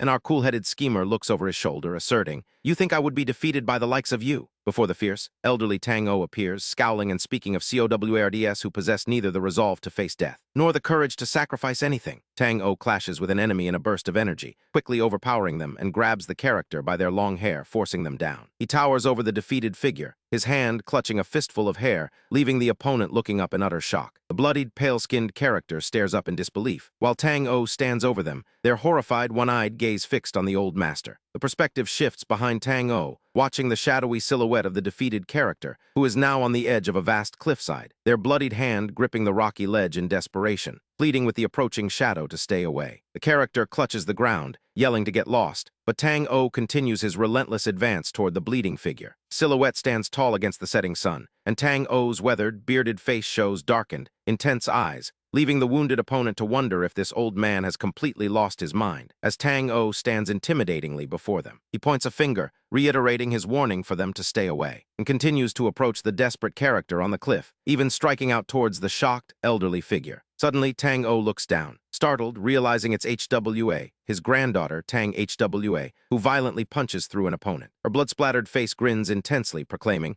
"I finally caught you, Tang Wu." Tang HWA swings her arm to attack, with other injured figures nearby, and a bloodied hand reaches out towards a downed figure on the cliffside. Tang Wu kneels, looking up in shock, recognizing her technique as shifting shadow, while Tang HWA stands triumphant on the cliff edge, her long dark hair flowing. Close-up of Tang Hwa's face shows her intense focus, and Tang Wu, still kneeling on the cliff edge, understands the implication. Tang HWA smiles, her face covered in blood and scars, declaring their victory to Tang Wu. The young mistress stands over the kneeling Tang Wu, holding a bladed weapon and taunting the old man. Tang Wu stands up, looking terrified as Tang HWA approaches, admitting he truly thought he was going to die just now, but Tang HWA confirms her intent to slit your throat at the very end. Tang Wu walks forward with a hollow, fearful expression, while Hwa's face shows extreme focus, and her injured, bloodied back becomes visible. She clenches her fist as internal energy flares around her, and her wide eye reflects a moment of shock before she unleashes her ultimate technique, the heaven-shrouding petal rain, resolving to make it work, imperfect though it may be, even if she has to burn away every last shred of her life. Meanwhile, our reincarnated psychopath, Dong Bangsu, walks forward through the dark forest, bleeding from a shoulder injury, his hidden weapons exploding. As he thinks of HWA, wishing she survives and gets married, knowing Tang Wu is finally coming. With a detached amusement, our protagonist notes that a few gods have brought popcorn to watch this entertaining scene unfold. The elderly man wakes up to a horrifying scene, struggling to move his wounded body, and wonders if he's still alive, but his body won't respond. His innate chi has completely dissipated, leaving him gasping for air and on the brink of death. He lies amidst a valley filled with blood-red spider lilies,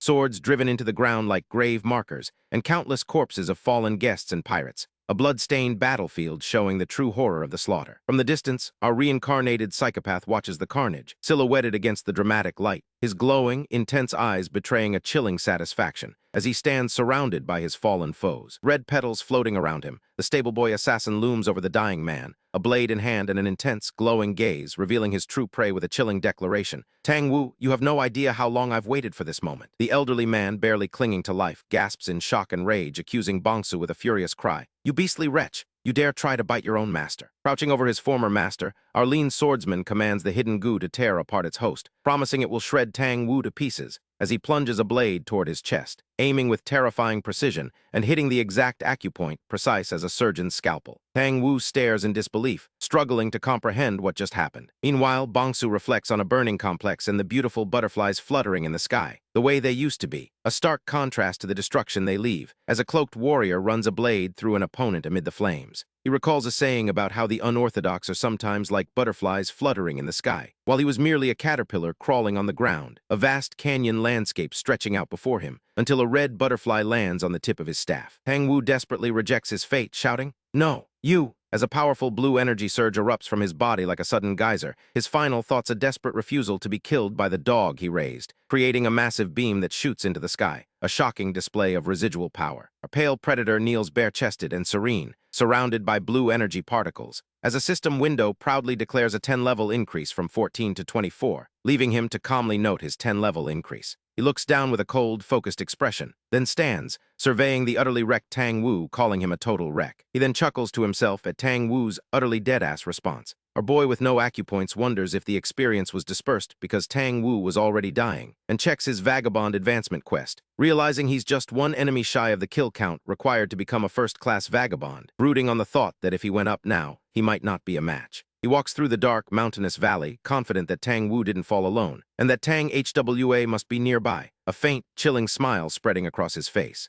Meanwhile, Tang HWA awakens in a crater within the same valley, groaning as she struggles to move, disoriented and wondering where she is. She clutches her wounded body, her leg completely broken, but her grandfather's words echoing in her mind push her to survive. She remembers he told her to live, and she resolves to survive and return to the Tang clan. Dragging herself across the ground, she spots a dark, bloodied figure huddled on a distant rock, reaching out a hesitant, bloodied hand. Her eyes widen in shock as she recognizes the fallen man, shouting, "You!" And then in absolute disbelief, "How are you here?" Fresh off his latest kill, our reincarnated psychopath finds the injured Tang HWA, who looks up in horror and disbelief, asking flat out, "How are you here?" She quickly tries to shift gears, pleading with him for help, explaining her broken legs mean she desperately needs to return to the Tang family. But as she looks at the blade in his hand, a chilling realization washes over her, a connection to a memory of her grandfather Tang O, explaining how their clan builds internal energy using poison, inevitably accumulating poison in their bodies. He told her how the more they train, the more they become poison humans,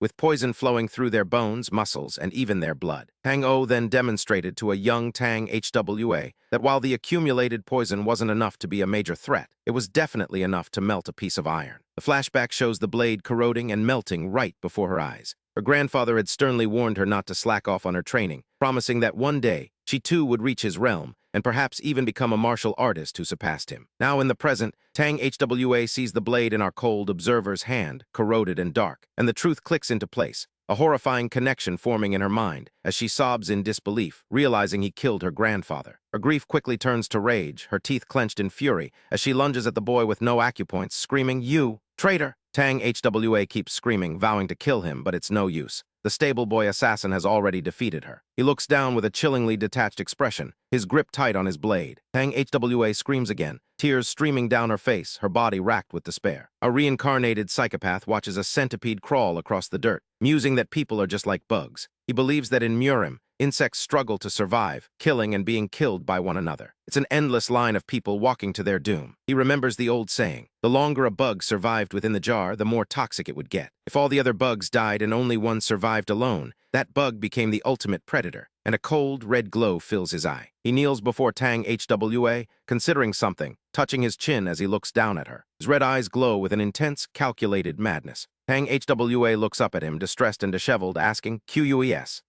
I'm weak. What kind of bullshit?" Then, with a sudden, decisive motion, his blade pierces the ground. Tang HWA watches as our cold observer plants his sword firmly in the earth, with his glowing red eye looming over her. The strategist with red eyes declares that he'll be waiting for her to come claim the price of Tang Wu's life from him. Tang HWA lets out cries of agony, her eyes strained and injured, screaming in pain and distress. As our protagonist leaves her, she is still on the ground, struggling and yelling threats, promising to kill him, and cursing him for not finishing her off now. A reincarnated psychopath sprawls on the ground for a moment, reflecting that now the entirety of Murim is one giant goo jar, not just Anhui. Considers the orthodox and the unorthodox, and the heavenly demon castle, realizing that soon, countless bugs will be killing each other, and he needs to be strong enough to hold his own in battle against an expert of Tang Wu's caliber. He checks his system interface, noting that to advance to a vagabond, he'll probably need to hit level 30 as well. He stands alone in the desolate landscape, resolved. His messy hair partially obscures his determined profile. An extreme close-up of his face reveals a cold, crazed expression. The boy with no acupoints walks through a grand, canyon-like landscape, heading toward a place with more blood, more battles, and more experience points. In a massive impact crater, kicking up dust and debris, an unknown character collapses, gasping, then lets out a ragged laugh. Our cold observer stands over a defeated opponent, declaring that they got lucky. He wipes his forehead, reiterating that they were indeed lucky. Blood stains the ground where a character has collapsed. Another character sits nearby in the crater, laughing and gesturing toward the fallen person, agreeing that she is tough as nails.